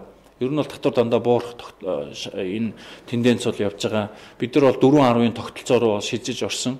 Одоо бас зарим татваруудын асуудлыг бас янзлах асуудлыг бид нар бол цогцоор нь дахиад 2 дахь шатны ийм том ажил болгож бол хийн. За дээрэс нь бол бас бол энэ гадны хөрөнгө оруулалт хамгийн чухал хэрэгтэй байгаа зүйл бол энэ татврын өөрийнх нь доктортой орчин. Тийм учраас одоо манай эдийн засгийн хөгжлийн яам санаачлаад засаг дээр бид нар дэмжиж энэ 4 сарын 5-ны хаврын чуулганд бол шинэ хуулийн төсөл өргөн барина. Энэ нь бол энэ хөрөнгө оруулалтын тухай хуулийн төсөл гадна дотн гэлгүүгээр тодорхой том хэмжээний одоо хөрөнгө оруулалт орж байгаа. Одоо жишээлбэл 500 сая төгрөгийн хөрөнгө оруулж байгаа. Тэр бумаас дээш төгрөгийн хөрөнгө оруулж байгаа гэдэг энэ бүх аж ахуй нэгжүүдэд тодорхой хугацаанд татварчин байнга 1% байна шүү гэдэг энэ баталгааг, энэ гарантийг засгийн газраас олгодог, их хурлаас олгодог энэ хууль эрх зүйн шинэ орчинг бол бүрдүүлэх юм аа. За нээлттэй байгаа сайхан байна. Хэр удаан үргэлжлэх вэ? Бид нар бол бүрэн эрхийнхаа бүх хугацаанд бол үргэлжилнэ. Нээлт энэ шинжлэлийн засгийн газар 3 гол зарчмыг барьж ажиллаж байгаа. Нэг нь оролцооны засгийн газар байна. Иргэдээсээ заавал асууж ээж иргэдийн санал дээр явж байна. Хоёр дахь нь бол яг одоо нээлттэй байна, тунгалаг байна гэдэг энэ зарчим. Гурав дахь нь бол тайлгнадаг байна. Ажлаа бол тайлгнаж байгаа, нээлттэй байж байгаа энэ асуудал бол ингээд 3 дахь 5 дахь өдөр болгон бол үргэлжлэж байна. Гэртээ хүүхдээ харж байгаа эрчүүдэд олгох тэтгэлгээ хэзээ өгөх вэ? За манай мөрийн хөтөлбөр дээр 0-2 насны хүүхдээ одоо төрүүлээд гэртээ харж байгаа энэ эцэг эхээгээ дэмжих бодлогыг бол мөрийн хөтөлбөртөө оруулсан. Миний түрүүний хэлдэг нийгмийн хамгааллын салбар Эрдэнэ сайттай хамтарч хийж байгаа асуудал бол яг энэ асуудлаа зохицуулах гэж байгаа. Тэгэхээр 0-2 насны хүүхд харж байгаа энэ төрүүлж өсгсөн ер нь бол энэ 3 дахь хүүхдэд төрүүлсэн, 4 дахь хүүхдэд төрүүлсэн энэ бүх асуудлуудыг цаашаа 4-өөс илүү төрүүлсэн хүүхдүүдээр бол тодорхой төрөөс дэмжлэг урамшуул өгж идэг энэ тогтолцоо руу бид нар шилжинэ. Одоо хуулийн төслийг бас өргөн барих гэж байгаа, бэлтгэл ажлыг хангаж байгаа. Ер нь бол одоо манад 70%-ийн өрхүүдийн 70% нь бол хүүхэдтэй, 30% нь бол хүүхдүүд гэдэг ийм статистик байдаг. Энэ 70% дотроо 3 хүүхэдтэй айл нь 10%-ийг эзэлж байгаа. 4 хүүхэдтэй айл нь 4%-ийг эзэлж байгаа. За бусд нь бол дандаа 1-2 хүүхэдтэй байна л гэсэн үг. Бид нар энэ бодлогоор нэг дэмжихгүй бол Монгол улсын хүн ам маань хязгаарч 3 сая бол холд авахгүй. Тийм учраас бол заавал бол энэ чиглэлээр бол бид нар төрийн бодлого бол явах ёстой. Өглөөний мэнд Монгол хүмүүсийн амьдралыг харахад үнэхээр ядуу дорой байна. Шинжлэлийн засгийн газар хамгийн түрүүнд юу хийж байна? Үнэхээр яг ядуу доройтой тэмцээд хамгийн түрүүнд ажилгүйдэлтэй ажлын байр бий болох энэ асуудал бол хамгийн гол нь. Түрүүн хэлсэн халамжийн бодлого нь хүүхэд хөгжлийн бэрхшээлтгөө чиглэлд бусад хүмүүстэй ажилтаа хүмүүстэй орон сууц. Ийм үндсэн бодлого хэрэгжиж бид нар бол яг энэ чиглэлээр бол асуудлыг бол шийднэ. Ярих яах вэ? Хийсэн ажил чухал шүү. Яг санал нэг байна. Одоо бол яг ажил хийдэг цаг ирлээ. Энэ 4 сар гарах гэж байна.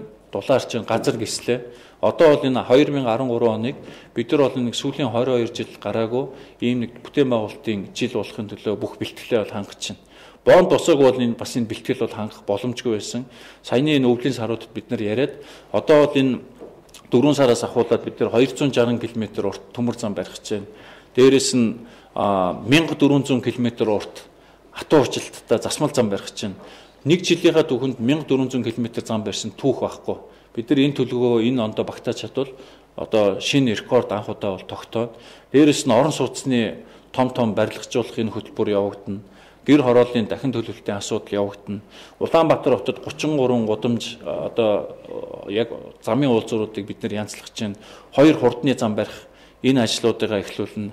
Аймагуудыг орон сууцжуулах, аймагт бас энэ бүтээн байгуулалтын ажлаа хийх, шин сум хөтөлбөрөө хийх, ТЭЦ 5 дугаар станцыг барих, 5 толгойн станцыг барих, хөшигтийн хөндийн онгоцны буудлаа барих гэдэг.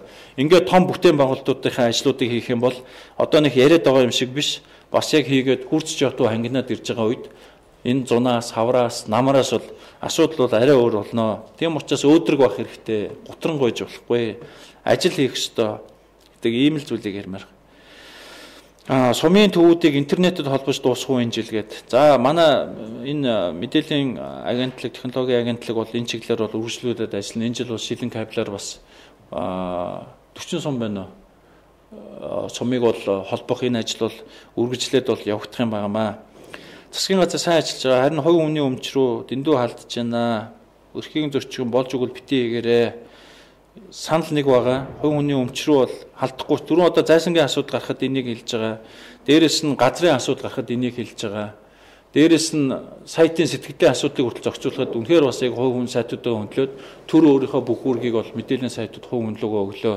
Газрын энэ хураах асуудлыг арай наанта цантаа зохицуулахар боллоо гэд. Яг энэ асуудлын хүрээнд, энэ зарчмын хүрээнд бол бид нар бол үнэхээр бас асуудлаа бол наанта цантаа нь бол харж байна.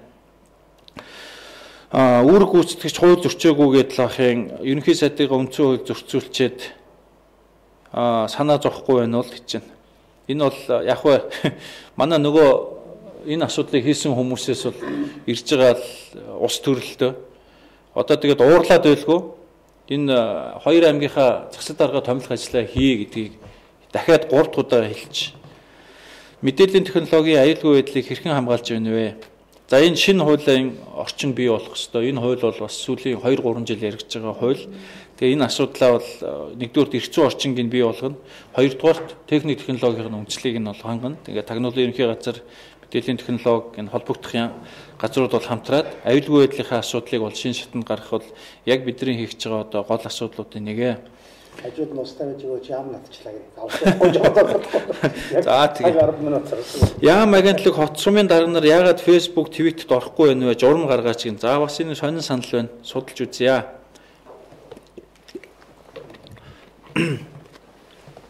Хүүхдийн эмнэлгийн давхар болгонд коридортой халуун хөвдөн усны цэвэршүүлэгч тавихад эрчим хүч хэмнэх баймаар гэтэл ийм даруул хүүхдийн сүү найруулах өөртөө уух усаа буцлах гэл хүн болгон ус буцлагч бариад маш их тог үрж байна.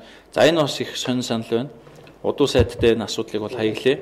Сургуулийн төрийн сангийн зээлээр гадаадд сураад ирсэн, ажиллаж байсан байгууллагатай гэрээ байгуулан яваад ирсэн ажлын байр байхгүйгээд авахгүй байна. Гэтэл дотооддоо сургууль төгсөөнийг ажилдаа аваад яах ёстой юм бэ гэнэ. Одоо ингээд мундаг гадаадд сургууль төгсөөд ирсэн залуучуудыг аваад ажиллаад өгье гэд бид нар бүр ингээд улс орон даяар зарлаад мэйл хаяг өгөөд сайт ажилуулад хүн ирэхэд бас ойлгохтой хүмүүс ирж өгөхгүй байна. Одоо биднэрт бол яг хүний тийм гачлан одоо дутагдал бол байна. Нөгөө талдаа ингээд хүмүүс ажил орчдохгүй. Энийг хоёр юмыг уулзуулах хэрэгтэй байгаа юм. Тэгэхээр энийг бол бид нар бол хийх ёстой. Одоо жишээлбэл манай эрүүл мэндийн шинжилтээр яг баруун сургууль төгсөж хурж ирээд магистр доктор хийсэн залуучууд нэг ажлын баг байгуулад засгийн газартаа хамт энэ өөрчлөлт хийгээд ажиллаж байгаа. Нөгөөх нь яг ажил амьдрал дээр явж байгаа эмчнэр бас нэг баг баргаад гаргаад ажиллаж байна. Эрүүл мэндийн яам өөрөө бол яг энэ төрийн захиргааны ажилд ороод ажлын хэсэг гараад ажиллаж байна. Тэгээд яг энэ жишээг яагаад хэлж байгаа нөхөр яг ийм байдлаар бид нар бол үнэхээр асуудлаа зохицуулж чадах юм бол хаана байгаа зүйлээ асуудлаа бол бүрэн утгаар нь бол харах энэ болцоо гарах юм байнамаа. За хувийн хвшлийнхнийг сонсож уулж дэмжлэгээ эзэнт нь хүргээрэй. Үнэхээр их сайн сонсож байгаа. Манай одоо ерөнхий сайдын өрөөнд хүртэл орж иж хувийн хвшлийн хэрэгцээ хизээж ингэж ерөнхий сайдтай уулзж байгаагүй энэ болцоо гаргаж өглөө баярлалаа гэдэг. Үнэхээр манай хувийн хвшлийнхэн одоо монголчуудад нэг зүйл харагдаж байгаа. Одоо гангийнхан, төмрийнхэн, ноолуурийнхэн, зэснийхэн, нүүрснийхэн гэхэд бүх байгууллагууд нь орж ирээд тэгээд холбоонуудаа байгуулж. Одоо уг нь ингээд Мон нүүрс, Мон алт, Мон газ гэдэг ч юм уу ингээд энэ бүх бид нар бол ингээд нэгдэлтээр нэгдчихэж бид нар хүчтэй явах юм. Нэгдчихэж хөрөнгө оруулалт нь өөрөө том болно. Нэгдчихэж зохион байгуулалт нь сайжирна. Тэгээд энэ асуудлаа бид нар бол яг хувийн хвшлээрээ нэгдсэн энэ нэгдэлтэй бол бид нар бол их сайн хийх ёстой. За сонгогчдын сан шинжилсэн засгийн газар ажиллаа сайн хийж яваад баяр утааны асуудлаа дулаарсан гэд мартахгүй энэ жил одоо бидний яг энэ дулааны өрөлт хийх ёстой. Бид нар кокс үйлдвэрийн асуудлыг барьж авна. Шинэ зугныхаа асуудлыг барьж авна. Ирэх жилийн өвлөхэд бол дахиад бас энэ утааны өтгөрөл бол хамаагүй дээр болсон энэ асуудлаа бол хийнэ. Хоёр асуултанд хариуцсангүйг за дахиад гаргаж ирээрэй. Би бол асуудал болгоныг луг нь хариулаад яваад байгаа. Тамхи зардаг газрын хязгаарснаар хулгайгаар шагаар гар дээрээс тамхи зардаг дуудлагаар тамхи зардаг сүлжээ гарч байна. За энэ бол яг дахиад эргээд хуулийн бас нөгөө нэг сөрөг тал нь тэгээд энэ асуудлыг яаж зохицуулах вэ? Дахиад бид нар хууль эрх зүйн орчноо сайжруулад явах юм асуудлууд эргээд тэр нэг 500 метрийн асуудлыг бас хүмүүс их яриад байх шиг байгаа. Энэ асуудлаа дахиж ярих уугүй юу гэдэг маягаар ингээ хуулиа бол сайн сайжруулах тал дээр бол хамтарч ажиллах ийм шаардлага байгаа. Ил тод болж байгаад баяртай байна. Хин хизээ орох хуваарийг гаргаж тавихыг мөнхтөр ахаас хүсье гэж байна. За манай мөнхтөр ах энэ асуудлыг хуваараа бол 2-3 лонгоор бол гаргаад тавьчихсан бол дээр юм байна. онлайнаар шууд яаж үзэх вэ гэж байна. Энд чинь ямар вебсайтаар онлайн засаг цэг юмнээр бол явж байгаа юм байна шүү. Хөрсний бохирдол ажиллах маш энгийн арга бол гэр хорооллын айлуудын жорлонд ойгоор дүүрэн байгаа модны үртэс үнсийг нормын дагуу ихэд биоборто болдог үнийг хэрэгжүүлээч гэдэг. Яг хөрсний бохирдол бол үнэхээр яг энэ гэр хороолол дахин төлөвлөлтөөр бол хамгийн том асуудлууд болчиход байгаа. Тэгээд энийг бол мэргэжлийн хүмүүс бас тодорхой хэмжээний шийдлүүд гаргаад нөгөө химийн элдв боц энэ төр бол нэлээд тийм натурал арга бол санал болгож байна л да. Тэгээд энийг бол энэ гэр хорооллын дахин төлөвлөлтийнхөнтэй бид нар бол таны саналыг хүргье. Ерөнхийлөгчийн сонгуулийн дүнг машинаар тоосныг бүх хэсэгтэр гараар давхар тоолж машины эргэлзээг гаргая зөвшөөрөхөө. Гүн хуулийнхаа дагуу тэгэл хийгээд явна шүү дээ. Би бол түрүү их хурлын дараахыг хэлсэн. Энэ сонгуулийн дүнг бол машинаар тоолцоод дараа нь тэрийг шалах малах асуудал бол би бол нээлттэй байгаа л гэж ингэж бодож байгаа. Сургалтын төрийн сангийн зээлээр сурч ирээд гэрээний дагуу ажиллаж байна. Гэрээний дагуу чөлөөлөх тус гэтэл чөлөөлөх шийдвэр гарахгүй байна. Гэрээний дагуу бацаан тавьсан байраа чөлөөлөлмөр шийдвэр гаргаж. Гэхдээ энэ төрийн сангийн миний мэдж байгаа хуучин гэрээгээр бол хурж ирээ тодорхой хугацаанд төрийн байгууллагад орж ажиллаад тэгээд энэ гэрээний дагуу тэр бацаан тавьсан байр нь бол чөлөөлөгчдөг. Энэ журмаар л явах ёстой. Хэрвээ энэ журам зөрчигдөөдөө бол бас биднэрт бол мэдэгдэж болно. Боловсролын яамд энэ асуудлыг бол тавья. Монгол улсын төрийн тогтолцоонд багийг томсгох хэрэгтэй. Багийн дараагаас өөр хүн алга. Хөдөлмөрийн яам гэдэг дээрээ улам цанхаагаад байна. Яг загц цагааны бүтцийн өөрчлөлтөд холбоотой л доо. Яг ингээ 330 сум дахиад цаашаа 1500 баг дээр бол ярих ёстой. За энэ хурдаар 10 жилийн дараа өөр болно гэж байна. 10 жил бас хол сонсогдоод байгаа учраас 4-5 жилийн дотор л өөр болчмоор байгаа. Эрүүл мэндийн шинжилгээ ухааны их сургуулийн дээрх эмнэлгийн асуудал юу болсон бэ? За түрүүн хэлдэг энэ ажлын эсгүүд ажил дуусаад бид нэр эрүүл мэндийн салбарт их өөрчлөлтийн шийдвэрүүдийг гаргана. За энэ шийдвэрийн бас харагдаж байгаа нэг зүйл бол өнөөдөр үнэхээр эмнэлгийн дэргэдээ сургуулийн дэргэдээ эмнэлэггүй бол эрүүл мэндийн салбар бол явахгүй байна гэдэг нь харагдсан. Тийм учраас эхний ээлжинд ямар ч байсан эрүүл мэндийн шинжилгээ ухааны их сургууль, нэгдүгээр эмнэлэг хоёр бол ямар ч байсан тийм нэг сүү тавих асуудлыг бол шийдгээс өөр бол аргагүй ийм нөхцөл байдал бол харагдаж байгаа. Тэгээд цаашдаа энэ асуудал нэлээд тийм бодлогын асуудал бол цаашаа бол үргэлжилж явагдах юм. Утаагүй зуухны талаар ямар бодлого, ямар байдалтай байгаа вэ? Утааг багасгах гэсэн мөртөө нүүрсээр ажилладаг зуухаа дэмжиж байгаа шиг. Харин тийм учраас одоо энэ жилээс утаа багасгадаг ийм зуух, дээрэс нь нүүрс төлөхгүй, кокс төлдөг энэ одоо юмдаа шилжиж авах бэлтгэлтэй бол хийн. За ер нь бол тэгээд орон сууцчул гэр хорооллын дахин төлөвлөлт бол дахиад энэ олон бодлоготой нийлжээж бид нар бол бас тодорхой том үр дүнд бол хүрнэ. Цахим мэргэний үнэмлэх цахим байж чадж байна уу? Одоогоор бол чиптэй байгаа. Цахим болгож чадахын тулд манай энэ мэдээллийн технологийн бүртгэлийнхэн бол шинэ үйлчилгээ бас Улаанбаатар хотод энэ 4 сард нээх гээд ажиллаж байгаа. Киоскнууд орж ирнэ. 17 газарт эхний ээлжинд бол тавина гэж байгаа. Төрөөс бол 300 төрлийн үйлчилгээг бол хийх технологийн бололцоотой. Тэгээ эхний туршилтын хэдэн үйлчилгээг бол бид нэр эхлүүлнэ. За яг энэ киоскоор үйлчилгээд бол яг таны одоо энэ иргэний үнэмлэх цахим болж чадж гэнэ үү гэдэг хамгийн эхний асуултанд бол бид нэр одоо хариулах юм байна. Яг энэ цахим үнэмлэхээ уншуулад хурууны ягэр чинь таныг таниад та Монгол улсын ерөнхий сайдад ерөнхийлөгчд их хурлын дараад өргөдлөө өгч болно, саналаа өгч болно. За дээрэс нь элдв төрийн байгууллагуудаар магадлал авалгаа тодорхойлолтоо авч болно. Бусад янз бүрийн үйлчлэгээнүүдийг бол хийнэ. Сонгуулийн ерөнхий ороо саналын нөгөө веб дээр нь тавихгүй байна, тавиулж өгөөч. За нэг содон зэрэг дарга дамжуулъя. Одоог нь веб дээр нь үр дүнгуу тавигдал, явагдал байдаг. Аль сонгуулийн дүнг асууж байгаа юм болоо. Засгийн газрын төвшөнтэй бүтцээ шинжилчихэд аймгийг хайдаг нь ямар учиртай юм бэ? Яамд шинээр байгуулагдаж зарим агентлаг бий болсонтой холбоотой. За бол ингээд яг энэ зөрчлөөс үүсэл энэ асуудлыг яагаад. Яамдууд бол босоо тогтолцоо байгуулахгүй мөн сонирхолтой. Одоо жишээлбэл хөдөлмөр гэхэд хөдөлмөрийн хүн нь яамнаас томилогдож очиод аймаг дээр ажиллаж авах ийм сонирхолтой байдаг. Хуулиндаа гэхэд засаг даргын хамгийн газрыг яг тэдэн үнэтэй байна гэдээ хатуу заагаад өгсөн байдаг. Энэ хоёрын зөрчлийн дундуур орж нэг талд нь юм гаргаж шийднэхэд бол хэцүү байгаамаа. Тийм учраас одоо бол эргэж энэ яамдын босоо тогтолцооны хэвтэй тогтолцооны хэрүүл хийжсэнээс одоо байгаа бүтцээрээ бол явсан дээр гэж үтсэн хэрэг эрхлэх газар. За дээрэс нь бол ерөнхийдөө бол бид нар бол энэ тогтолцооны бол том өөрчлөлт бол хийх юм. Бид нар бол хүнээр дамжиж энэ одоо аймагуудыг сумыг бол санхүүжүүлдэг шинэ тогтолцоонтой орно. Ягаад тэгэхээр 30000 хүнтэй 100000 хүнтэй хоёр сум бол яг адилхан үзэгдээд байдаг. Тэгэхээр 100000 дээр илүү асуудал төвлөрөөд байдаг, үүсээд байдаг. Ер нь бол одоо энэ жилээс ахвалаад сум руу аймаг руу очиж байгаа хөрөнгө оруулалт төсвийн мөнгө бол 2-3 дахин нэмэгдээд эхэлсэн. Энэ тенденц бол цаашаа явна. Аймагын төв дээр, сумын төв дээр явж байгаа нэг сургуулийг боловсролын яамны барилга захиалгын төвчөө хариуцаад тэрний шийдвэр биелэлтийг нь хийгээд явж идэг утгагүй. Энийг бол яг орон нутгийнхаа өөрсдөө хийгээд, орон нутгийнхаа өөрсдөө хяналтаа тавиад өөрсдөө хийгээд явж байгаа нь бол зүйтэй. За шин санаагаа ярилцъя гэж байна. Шин санаанууд бол олон гарч ирж байна. Тэгээ эдгэрийг боловсролын системээ шинжилээ. Жинхэнэ баялаг бүтээгч тунд шатны мастер техникч нарыг бэлтгэдэг тогтолцоо алга болжээ. Бүгд дээд боловсролтой ажилгүйчүүд байх болох нь үнэхээр үнэ.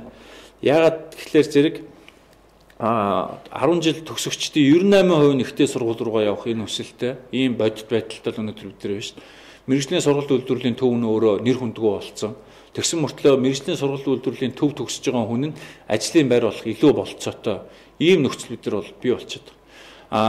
Гадаадын орнуудад жишээлбэл англи эдэрт бол жишээ өгдөг юм байна л да. Одоо юу гэдэг Гагнуурын 6 дугаар зэрэг авцсан нөхөр ихтэй сургуулиудын одоо бакалавр эсвэл магистр төгссөн тэр нөхөртөө адилхан одоо төвшөнд үнэлэгдэнэ гэд хооронд нь нөгөө дүүцүүлдэг ийм тогтолцоо байдаг юм байна. Тэгээ бид нар энэ дээр бас судалгаа хийж байгаа ажлын хэсэг дээр ингээд явах юм бол мэргэжлийн сургалт үйлдвэрлэлийн төвийн одоо нийгэмд бий болсон байгаа ойлголтоо өөрчлөх, дээшлүүлэх, эргээд энэ сургууль төгссөн хүмүүсийг ажлын байраар бий болгох энэ асуудал маань яригдаад эхлэх юм бол эргээд бол шал өөр ийм шийдэл рүү орох энэ болцоод гарч ирэх.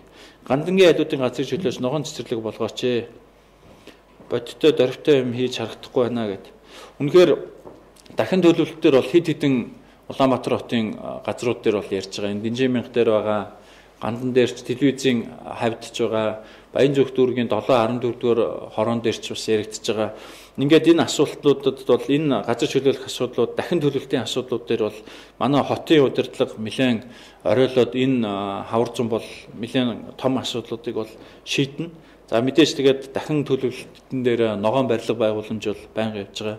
11 бол сайн ажиллаж байгаа. Баяр хүргээгээд баярлалаа ингээд 10 чиглэлээр бол бас энэ хүмүүсийн санал санаачлага аваад энэ санал санаачлагуудыг бол бас дахиад шинжилгээний засгийн газар одоо тэргүүнээ хүртэл энэ асуудалд бол хандж байгаа шүү гэдгийг би бас дахин хэлхийг хүсэж байна. Асуултандаа дэлгэрэнгүй хариулт авсандаа баяртай амжилт хүсье гэж байна. За баярлалаа. Цэвэр агаар сангийнхан 3 худаг гарахад 2 тэрбум төгрөгийн хөрөнгө зарцуулсан гэсэн мэдээлэл байна. Энд эндж байгаа юм биш үү? За энэ мянганы сорилын сантай холбоотой, цэвэр агаар сантай холбоотой энэ асуудлуудыг тодруулъя. 3 худаг бол 2 тэрбум төгрөг бол бас арай л үнэтэй сонсогдож байна. Гэхдээ хэдүүлээ сургаар ажиллаа хийхгүй энэ асуудлыг бол тодруулнаа. Ёстой амар юм байна шууд хариугаа аваад гинэ. За ёстой амар болгож чадсандаа бол бас баярлалаа. 12 оны сонгуулийн дүн гараар тоолж эргэлзээг тайлмаар байна. Зөвшөөрөх үү айж байна уу? Хуулийнхаа дагуу явна шүү дээ. Энд бол нэг аль нэг хувь хүний зөвшөөрлийн асуудал, хувь хүний эмоц, айх, ичих тухайн асуудал биш ээ. Тэгээд ер нь бол сонгуулийн дүн эргэлзээгөө гарч явах ёстой. Би бол гараар 1000 тоолж ирснээс машинаар 1000 тоолоход бол хувь хүний хувьд бол итгэдэг. Энэ эргэлзээгээ нийгэм даяараа бол тайлах ёстой гэдэгт бол санал нэг байгаа. Ерөнхийлөгчийн сонгуул дээр ч энийг бол хэрэгжилж болох байх. Шинжлэх ухааны академиг их сургуультай нийлүүлэх шинжилэл хийх юм уу, үгүй юм уу? Шинжлэх ухааны академи дээр бол бас бид нар шиг ийм Монгол улсын онцлогтой тааруулаад академиа өөрчлөх энэ хүрээлэнгүүдийг бид нар бол янзлах. Дээрээс нь энэ шинжлэх ухааны хөгжүүлэх чиглэлээр өгж байгаа энэ сангийнхаа хөрөнгө оруулалтуудыг янзлах. Эргээд академи их сургуулиудын дээр гэдэг сурвалж судалгааны энэ функцүүд нь адилхан одоо энэ төсвөөр санхүүжигдэж явах мөнгө хөрөнгө олж идэг энэ тогтолцоогоо нэг болох чиглэлээр бол бас дахиад бид нар бол ажиллаж байгаа. Тэгээд академитай бол хэд хэд удаа уулзсан. Ихтэй сургуулиудын бас яг энэ эрдэм шинжилгээний хэсгийнхэнтэйгээ бас хийсэн. Тэгээд энэ шинжилэл бол утгагүй хэлбэрчиж бол гарнаа. Орон сууцны хөтөлбөр зарлана гэж мэдэгдээд удаж байна. Яг хизээ зарлах гэж байна. Ямар нөхцөл байх юм бэ? Монгол банк, Барлаг хот байгуулалтын яам, хотын удирдлага, ерөнхий сайд дээр бид нар бүгдээрээ хуралдаад үндсэн нөхцлүүдээ бол тохирсон. За би одоо өнөөдөр бас зарлцгаар бол арай тийм мэдээллийн давуу талаа ашиглаад энэ олон байгууллагын орсон ажлыг бас төрүүлж нэг дуурж байгаа юм шиг болох бах. Тийм учраас би өнөөдөртөө үндсэн энэ 5 нөхцөлийг бол яриха болъё. 5 нөхцөл нь би ихтэй ганц 2 нөхцөлийн түрүүнд дуурсан. Зээлийн хөв хэмжээ, зээлийн урт хугацааныхын тухай асуудлуудыг. Тэгээ энэ асуудлуудаа бол алавжуулаад засгийн газрын би бол 7 хоногийн хурлаар бол ороод бол эцлэгдчихнэ гэж ингэж бодож байгаа. Ингээд нэг 800 тэрбум төгрөгөөр одоо гараагаа эхэлсэн. Цаашдаа бол үргэлжлээд яваад ах моргежийн орон сууц санхүүжүүлэх том хөтөлбөр бол эхэлнэ. Бид нэр барилгын нийлүүлэлттэй ч дэмжин, хүмүүсийн моргежийн эрэлтэд дэмжсэн юм зөв бодлого явуул. Харьцуулж хэлэхэд бол Хуучин 50 тэрбум дээр 6% зээлтэй бол эхэлж байсан. Одоо гарааных нь нөхцөл 800 тэрбум байгаа учраас нэлээд олон хүмүүс одоо орох энэ болцоо бий болно. Монгол бичгийг бага ангид заагаад имэн штэ дундаа ангид ороход нь заас нь илүү дээр шүү. За ингээл яг одоо бидний бодит парламент түрүүний хүн бол 1-4 дэх ангид зааж өгөөч гэсэн одоо бол дундаа ангид гэдэг. Яг гоо энийгээ бид нар мэрэгжлийн хүмүүстэй яамтайгаа боловсролын яамтайгаа ярьжгаад асуудлыг бол нэг тийш нь гаргаж бол шийдэж болно. Удирдлагын актыг гэж үнэхээр монопол болчихсон сургууль байна. Төрийн албан агчийн ажлын байрны тодорхойлолт гэдэг зүйлээр хөлн дэмжиж монополыг нь хангаад байна. Яг удирдлагын актын дээр одоо бид нар өөрчлөлтийн нэлээд нэг хөтөлбөр гаргаад ажиллаж байгаа. Захирал команд нь бол шинчлэгдсэн. Тэгээд энэ чиглэлээр бол удирдлагын актын бол ямар ч байсан өөрчлөгдөж шинчлэгдэх чиглэлээр бол бас нэлээд юмнууд хийгээд явж байгаа. Тэгээд харнаа нэг жоохон хугацаа өгч харах хэрэгтэй. За энэ нийгмийн халамжаа сайжруулаач энийг хариулцаа. Монгол улс маань цөмийн аягдал хадгалж байгаа нь үнэн юм уу? Худлаа одоо ингэж хэдүүлээ сургаар дахиад юм хийхэ болиё л доо. Твиттер дээр нэг гоё жишээ бол хэлж гэн лээ. Ер нь бол хүмүүс нүүрс авчаад тэрийг хэрглэлчээд буцаагаад өмсийг аав гэд буцаагаад хилээд байдгүй үсттэй. Тэрнтэй адилхан зүйл гарч 5-7-оос нүүрс гаргачаад за Монгол улс буцаагаад өмсөө аваарай нүүрснийхээ гэд богоон дөрвөн үнсний буцаж орж ирээд байдгүйтэй л адилхан асуудал. Тийм учраас хэдүүлээ ингэж сураг ажишгаар ийм асуудал яахгүй. Цөмийн аягдал хадгалахгүй, цаашид хадгалахгүй, хадгалж байгаагүй гэдгээ бол хариуцлагатайгаар одоо төрийн тэргүүнээс авахуулаад бүгд хэлсэн байгаа. Стратегийн хөрөнгө оруулалтын хувьд нэмэлт өөрчлөлт оруулах, засгийн газрын шийдвэр, Монгол улсын хувьд сайн үр дагавар авчрах түүхэн шийдвэр бол амжилт хүсье. Баярлалаа. Тэгээд үнэхээр бас энэ хуулинд бол өөрчлөлт оруулахгүй бол гадна дотнд бол үнэхээр их утгагүй ойлголт өгж гадныхын гарах Монгол доллар орж ирэх нь баг, орж ирсэн доллар нь урсах ийм нөхцөл байдал бол ажиглагдах гээд байгаа. Тийм учраас бид бүхэн бол үнэхээр энэ төрийн хүн сурталыг багасгаад энэ зөвхөн төрийн өмчийн оролцоотой зөвхөн 3 салбарт мэдээллийн технологи, банк, уул уурхай гэсэн энэ 3 салбарт энэ 49 дээш хувь дээр бол бид нар асуудлаа нэлээд одоо их хурлын төвшөнд ярихаар бусад бүх асуудлууд засаг дээр хөнгөн шуурхан шийдэж яхаар ийм хуулийн төс санаачилсан. Энэ бол зөвхөн эхний алхам. Дараагийн алхам бид нар бол хөрөнгө оруулалтаа хамгаалсан ийм хуулийг гаргана. Би түрүүн хэлсэн тодорхой хугацаанд тодорхой хэмжээгээр одоо хөрөнгө оруулсан гадна дотны гэлгүй бүх хөрөнгө оруулагчдыгаа энэ урт хугацаанд нь бол татврын орчингийн доктортой болгох энэ бодлогыг бол бид нар хийнэ. Зарим нэг үйл ажиллагаанд хэвийн өгч байгаа сургуулийн удирдлагатаа оролдохгүй байж болох уу? Гэхдээ одоо ажиллаа хийж явж байгаа хүмүүсийг оролдохгүй. Заавал холин шилгэн гэдэг юм тийм бол байхгүй. Монгол улсын сумдын шилэн кабелийн ажил ямар шатантай явж байгаа. За энийг би түрүүс энэ жил бол нэмэгдээд бас 40 сум руу орно. Чингис бондыг яах гэж байна? Хав дараад хүндэн дарагтаад байлгаад байх юм уу? Даруйхан ашигтай салбарт хөрөнгө зарцуулаад ашгаа хүртэх юм биш үү? 5 толгой юу болж чинь Чалкогийн гэрээ. За 5 толгой Чалког бол хариулсан. Чингис бонд дээр бид нар эхнийхээ 4 ажлыг бол зарласан шүү дээ. Энэ нь болохоор 6 аймгийн төв рүүгээ бид нар хатуу урчилтаа зам тавина. 5 толгой дээр цахилгаан станц барина. Улаанбаатар хотын 33 улсар 2 том хурдны зам. За дээрэс нь бол төмөр замаа барина гэдэг ийм 4 асуудлыг тавьсан. Одоо араас нь 2 дугаар ээлжний 5 том хөтөлбөр. Энэ бол эргээд нэлээд тийм хөдөө орон нутг руугаа чигсэн том хөтөлбөр 5 эрдэнэч гэж нэрлэж болох байх гэж бид нэр яриад байгаа.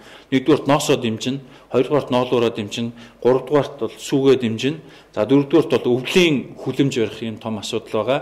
За тавдугаарт нь бол энэ оюутал сүлжмэлийн асуудлыг дэмжиж явхад брэндийнхээ хувьд, үйлдвэрийн байрны хувьд, ажлын байрны хувьд эргэж бондын мөнгө төлөгдөх энэ нөхцлүүдийг хийнэ.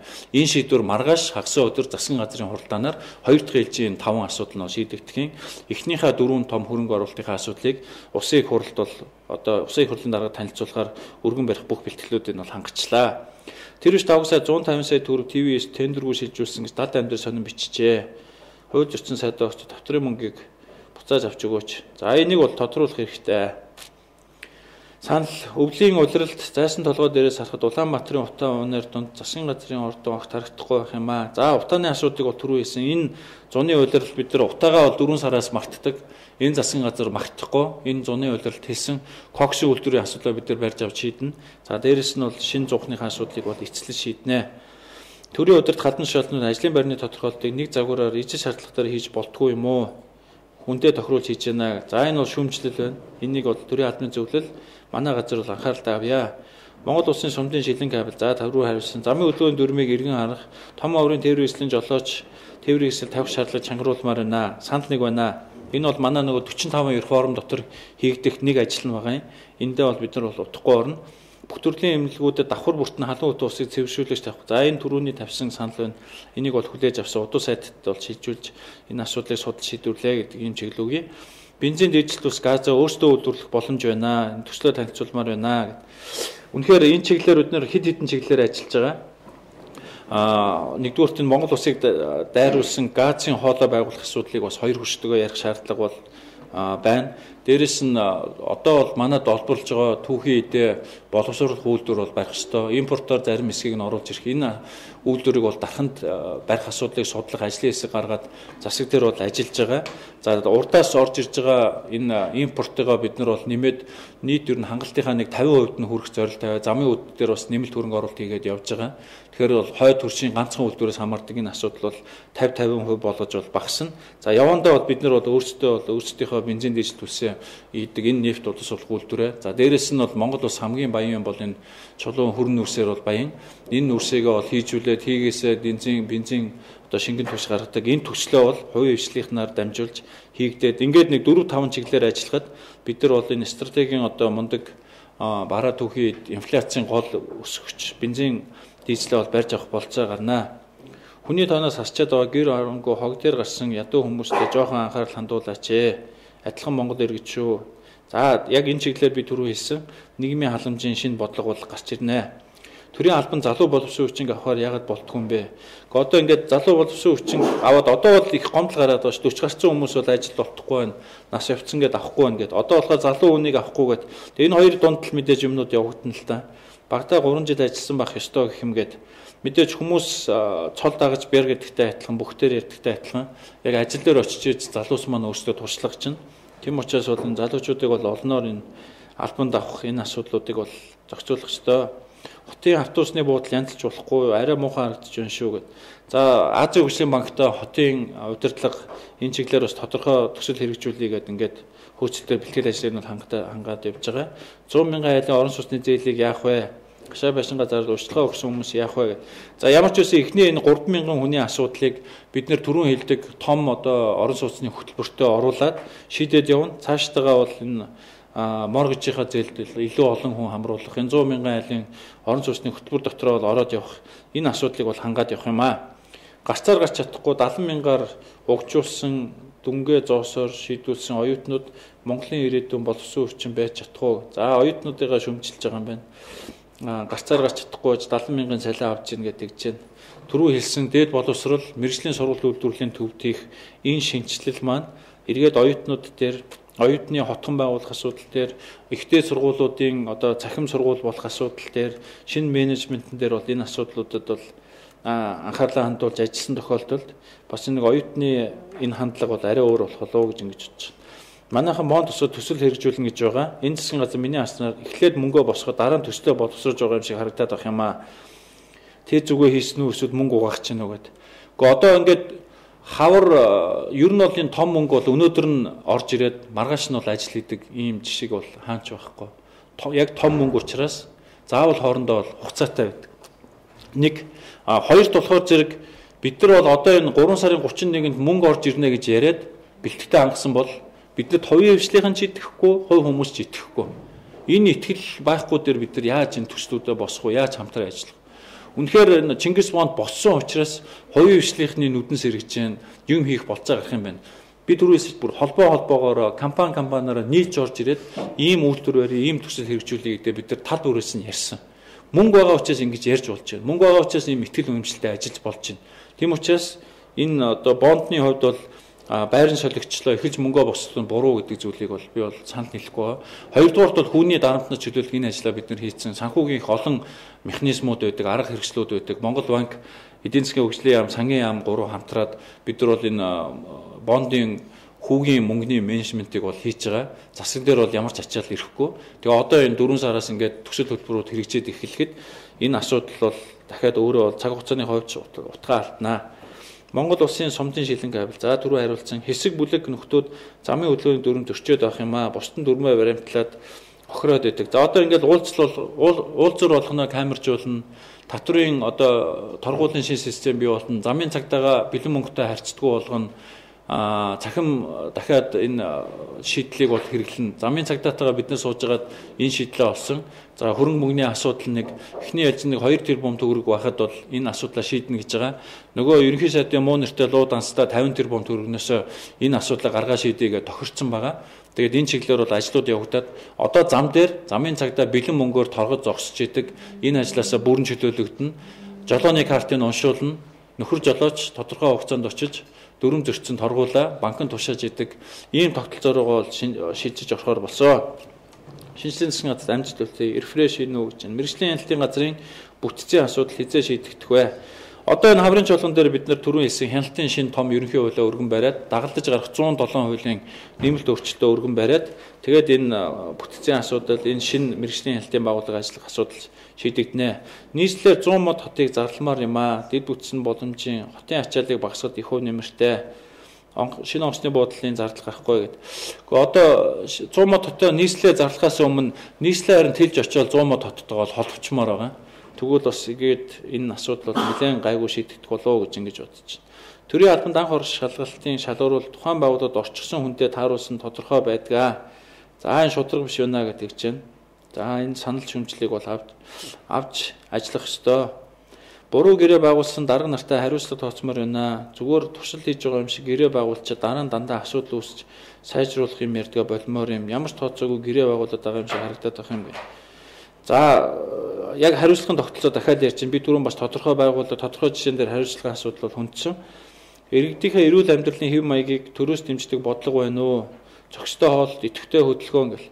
Одоо ингээл үндэсний түрүүн цэцэрлэг төрөлнгийн асуудал ярьлаа, фитнес клубүүдийн тухай асуудал ярьлаа, эрүүл мэндийн даатгалын тогтолцоо байна. Өнөөдөр үнэхээр хүн даатгал нь зөв ажиллаад ирэхэд одоо манайхан шиг гүйж очиод юм бол тусал тариа хэлгээл эмнэлгийн ор хоног үүсгэх гэд хэвтэйгээд байдгүй. Шал өөр нөхцөл өөрчлөлт явцдаг, үйлчлээд явцдаг. Энэ одоо бусад улсуудад хийсэн энэ асуудлыг бид нар бол Монголдо авчиж нутагшуулнаа. За дараагийн хилцүүлэгт эрүүл мэндийн сайд удуулыг оролцуулах хүсэлтэй байна. Мөнхтөр даргад ирж байгаа санал гэж ингэж ойлгож байна. Бид нар бол болно. Танай засгийн газар нэг шиг өөрийнхөө хүүгийн бас хүрээний телевизтэй гэрээ хийсэн байна. Ашиг сонирхлын зөрчил мөн үү? За энэ одоо асуудлыг юу яах хэрэгтэй байх тийм ээ? Ямар асуудал? Аль телевиз, аль гишүүнийг яриад байгаа юм бол би бол аль алийг бол оноож нэрлж болж чадахгүй юм байна. Ер нь бол засгийн газар телевизтэй гэрээ хийж байгаа юм бол бас байхгүй шүү. Хуучин засгийн газрууд бас тэгж ажиллаж байсан гэж биднээс одоо манай мөнхтөр даргаас эдгээр мөнгө нэхэж их орж ирдэг. Биднэрт бол тэгж өгөх мөнгө байхгүй. Бид нар бол тодорхой төсөл хөтөлбөр хэрэгжүүлэх журмаар, эсвэл тодорхой асуудлаа хүмүүст хүргэх журмаар бас төсөл хөтөлбөрийн хэмжээнд бол ажиллах юм болцоо бол гарч ирэхийг бол үүсэхгүй. Тэрнээс биш зүгээр засгийг сурталчлаад өгөөч, эсвэл тэр нэг хаалтын гэрэмэрэ гэдэг үлээ. Тим юм бол биднэрт бол ямар ч болцоогүй гэдгийг хэлхийг хүсэж байна. Арх тамхины хуулийг чангаруулсныг ард түмэн дэмжиж байна. Гэтэл арх тамхи хоёр орон сууцнуудын орц руу ороод ирлээ. Тэнд дүүрэн тамхины үнс иш 50 грамын эрүүл архины шил байх юм аа гэж.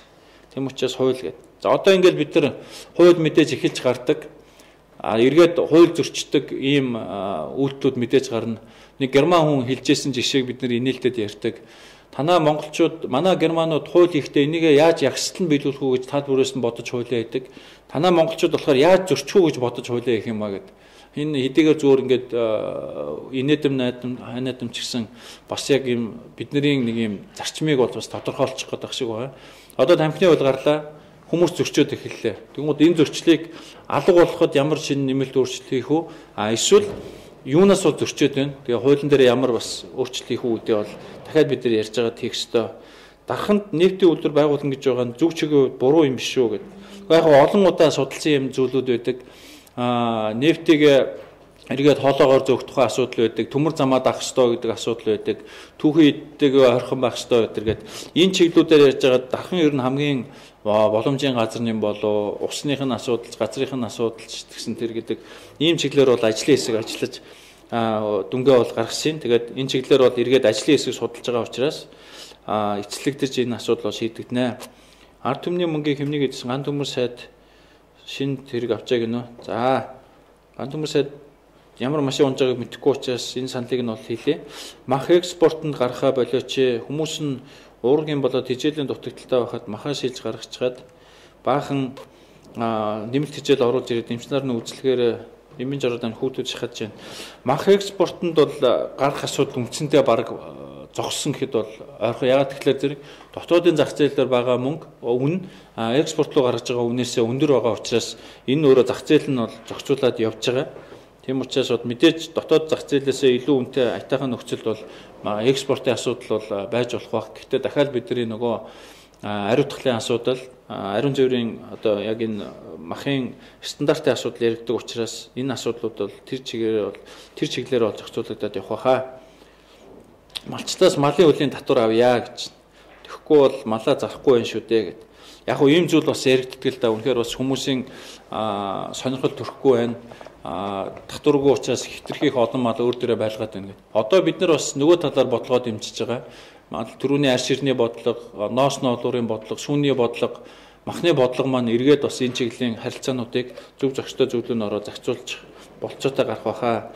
Асуултанд хариултанд баярлалаа гэж байна. Асуулт хариулж байгаад баярлалаа гэж байна. За, сумдын шилэн кабелийг хийсэн нийслэлийн тээврийн хэрэгсэл автобус унааны ариун цэвэр үнэхээр муу байна. Энэ талаар анхаарч ажилладаг байгууллага хүн байна уу? За, манай хотын удирдлагуудад энэ асуудлыг хаягуулъя. Энэ баахан үүрэг гүйцэтгэгч нараа болмоор. Одоо үүрэг гүйцэтгэгч нар чинь байхгүй болчихсон шүү дээ. Одоо бол бүгд жинхэлж जैन, шалгалтуудаа өгч जैन.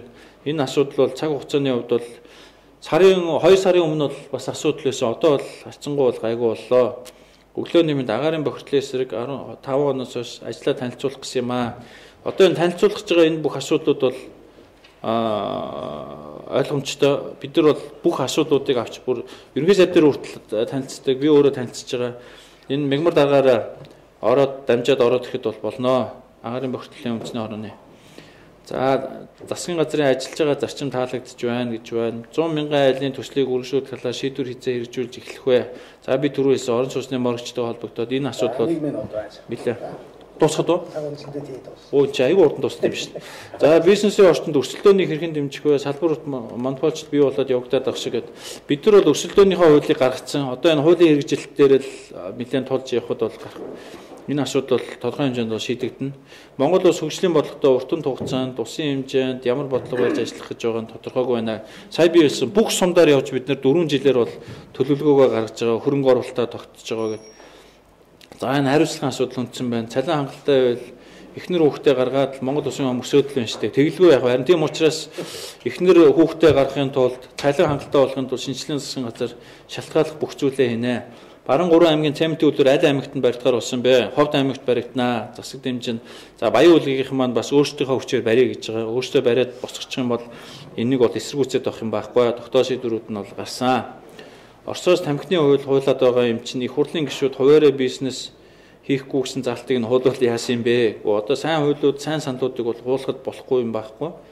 Баянзүрх 22 төвчөөнүүдийг хотын загт холдуулж болох, одоо хотунтай пост төвчөөтэй болох гэдэг энэ хотын бодлого яг тэлээд явхад бол мэдээж энэ 22 Баян ушууны пост бол холдноо. Зөв санаа нь бусад сайднаар бас шууд энэ байдлаар 7 хоног болгонд оролцох уу? Цаашдаа оролцоод явна.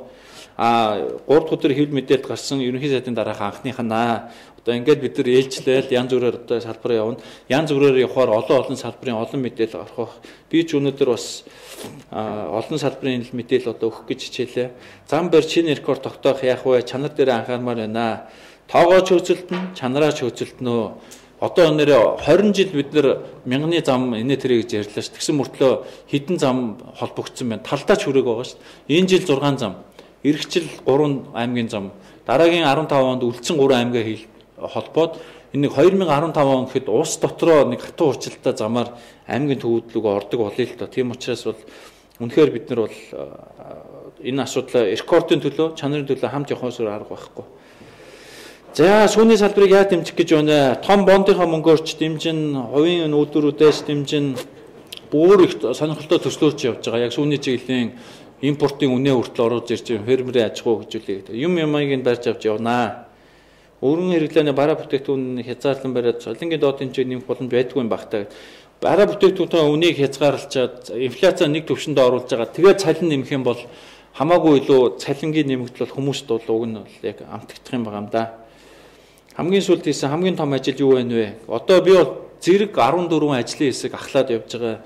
Хамгийн том ажил гэх юм бол одоо зөндөө олон ажил бол нэрлэмээр байна. 1 минут гээд мөнгөтөр дараа хажуунаас загнаж байгаа учраас ажууд нь ус тавьж өгөөч ам нь хатчихлаа. За их баярлалаа. За ингээд нэг ус авах одоо. амин өндөрлөх үү те. Үлдсэн асуудлуудаа бас асуудал. Тэгээ одоо тэгээд тий яг өндөрлмөр гон. Тэгээд би нөгөө презентацийнхаа хамгийн сүүлийн слайдыг 3 цэг тавих дуртай л да. Яг тэгэхээр яг хэдий өнөөдөр өндөрлж байгаа ч бидний ажил үргэлжилж байгаа тий. Дахиад олон асуудлуудын донд орно. Бас ингээд дээшээгээ хэдэн хүмүүс бол үлдчихлээ. Энэ ч дуусахгүй юм шиг байна. Гэхдээ бол тий. Маш өргөнтэй боллоо ингээд өнөөдөр бол хамтдаар бол хамгийн рекорд 7 өмнө хэд болсон? 7168. Аа за. Одоо ингээд нэмэгдээл яваад байгаа. Нэмэгдээл яваад байгаа юм байна. Тэгэхээр үлдсэн асуултыг бас танд хүргэе тийм ээ. Болцоогоор бас бид нар сайтраа хариулах болцоотой. Ингээд манай цахим уулзалтанд оролцсон та бүхэндээ баярлалаа. Дараагийн сайтыг үжилчсэн зарим хүмүүс одоо сайтыг оролцоог санал тавьж байна. Ингээд баярлалаа. За танд баярлалаа. За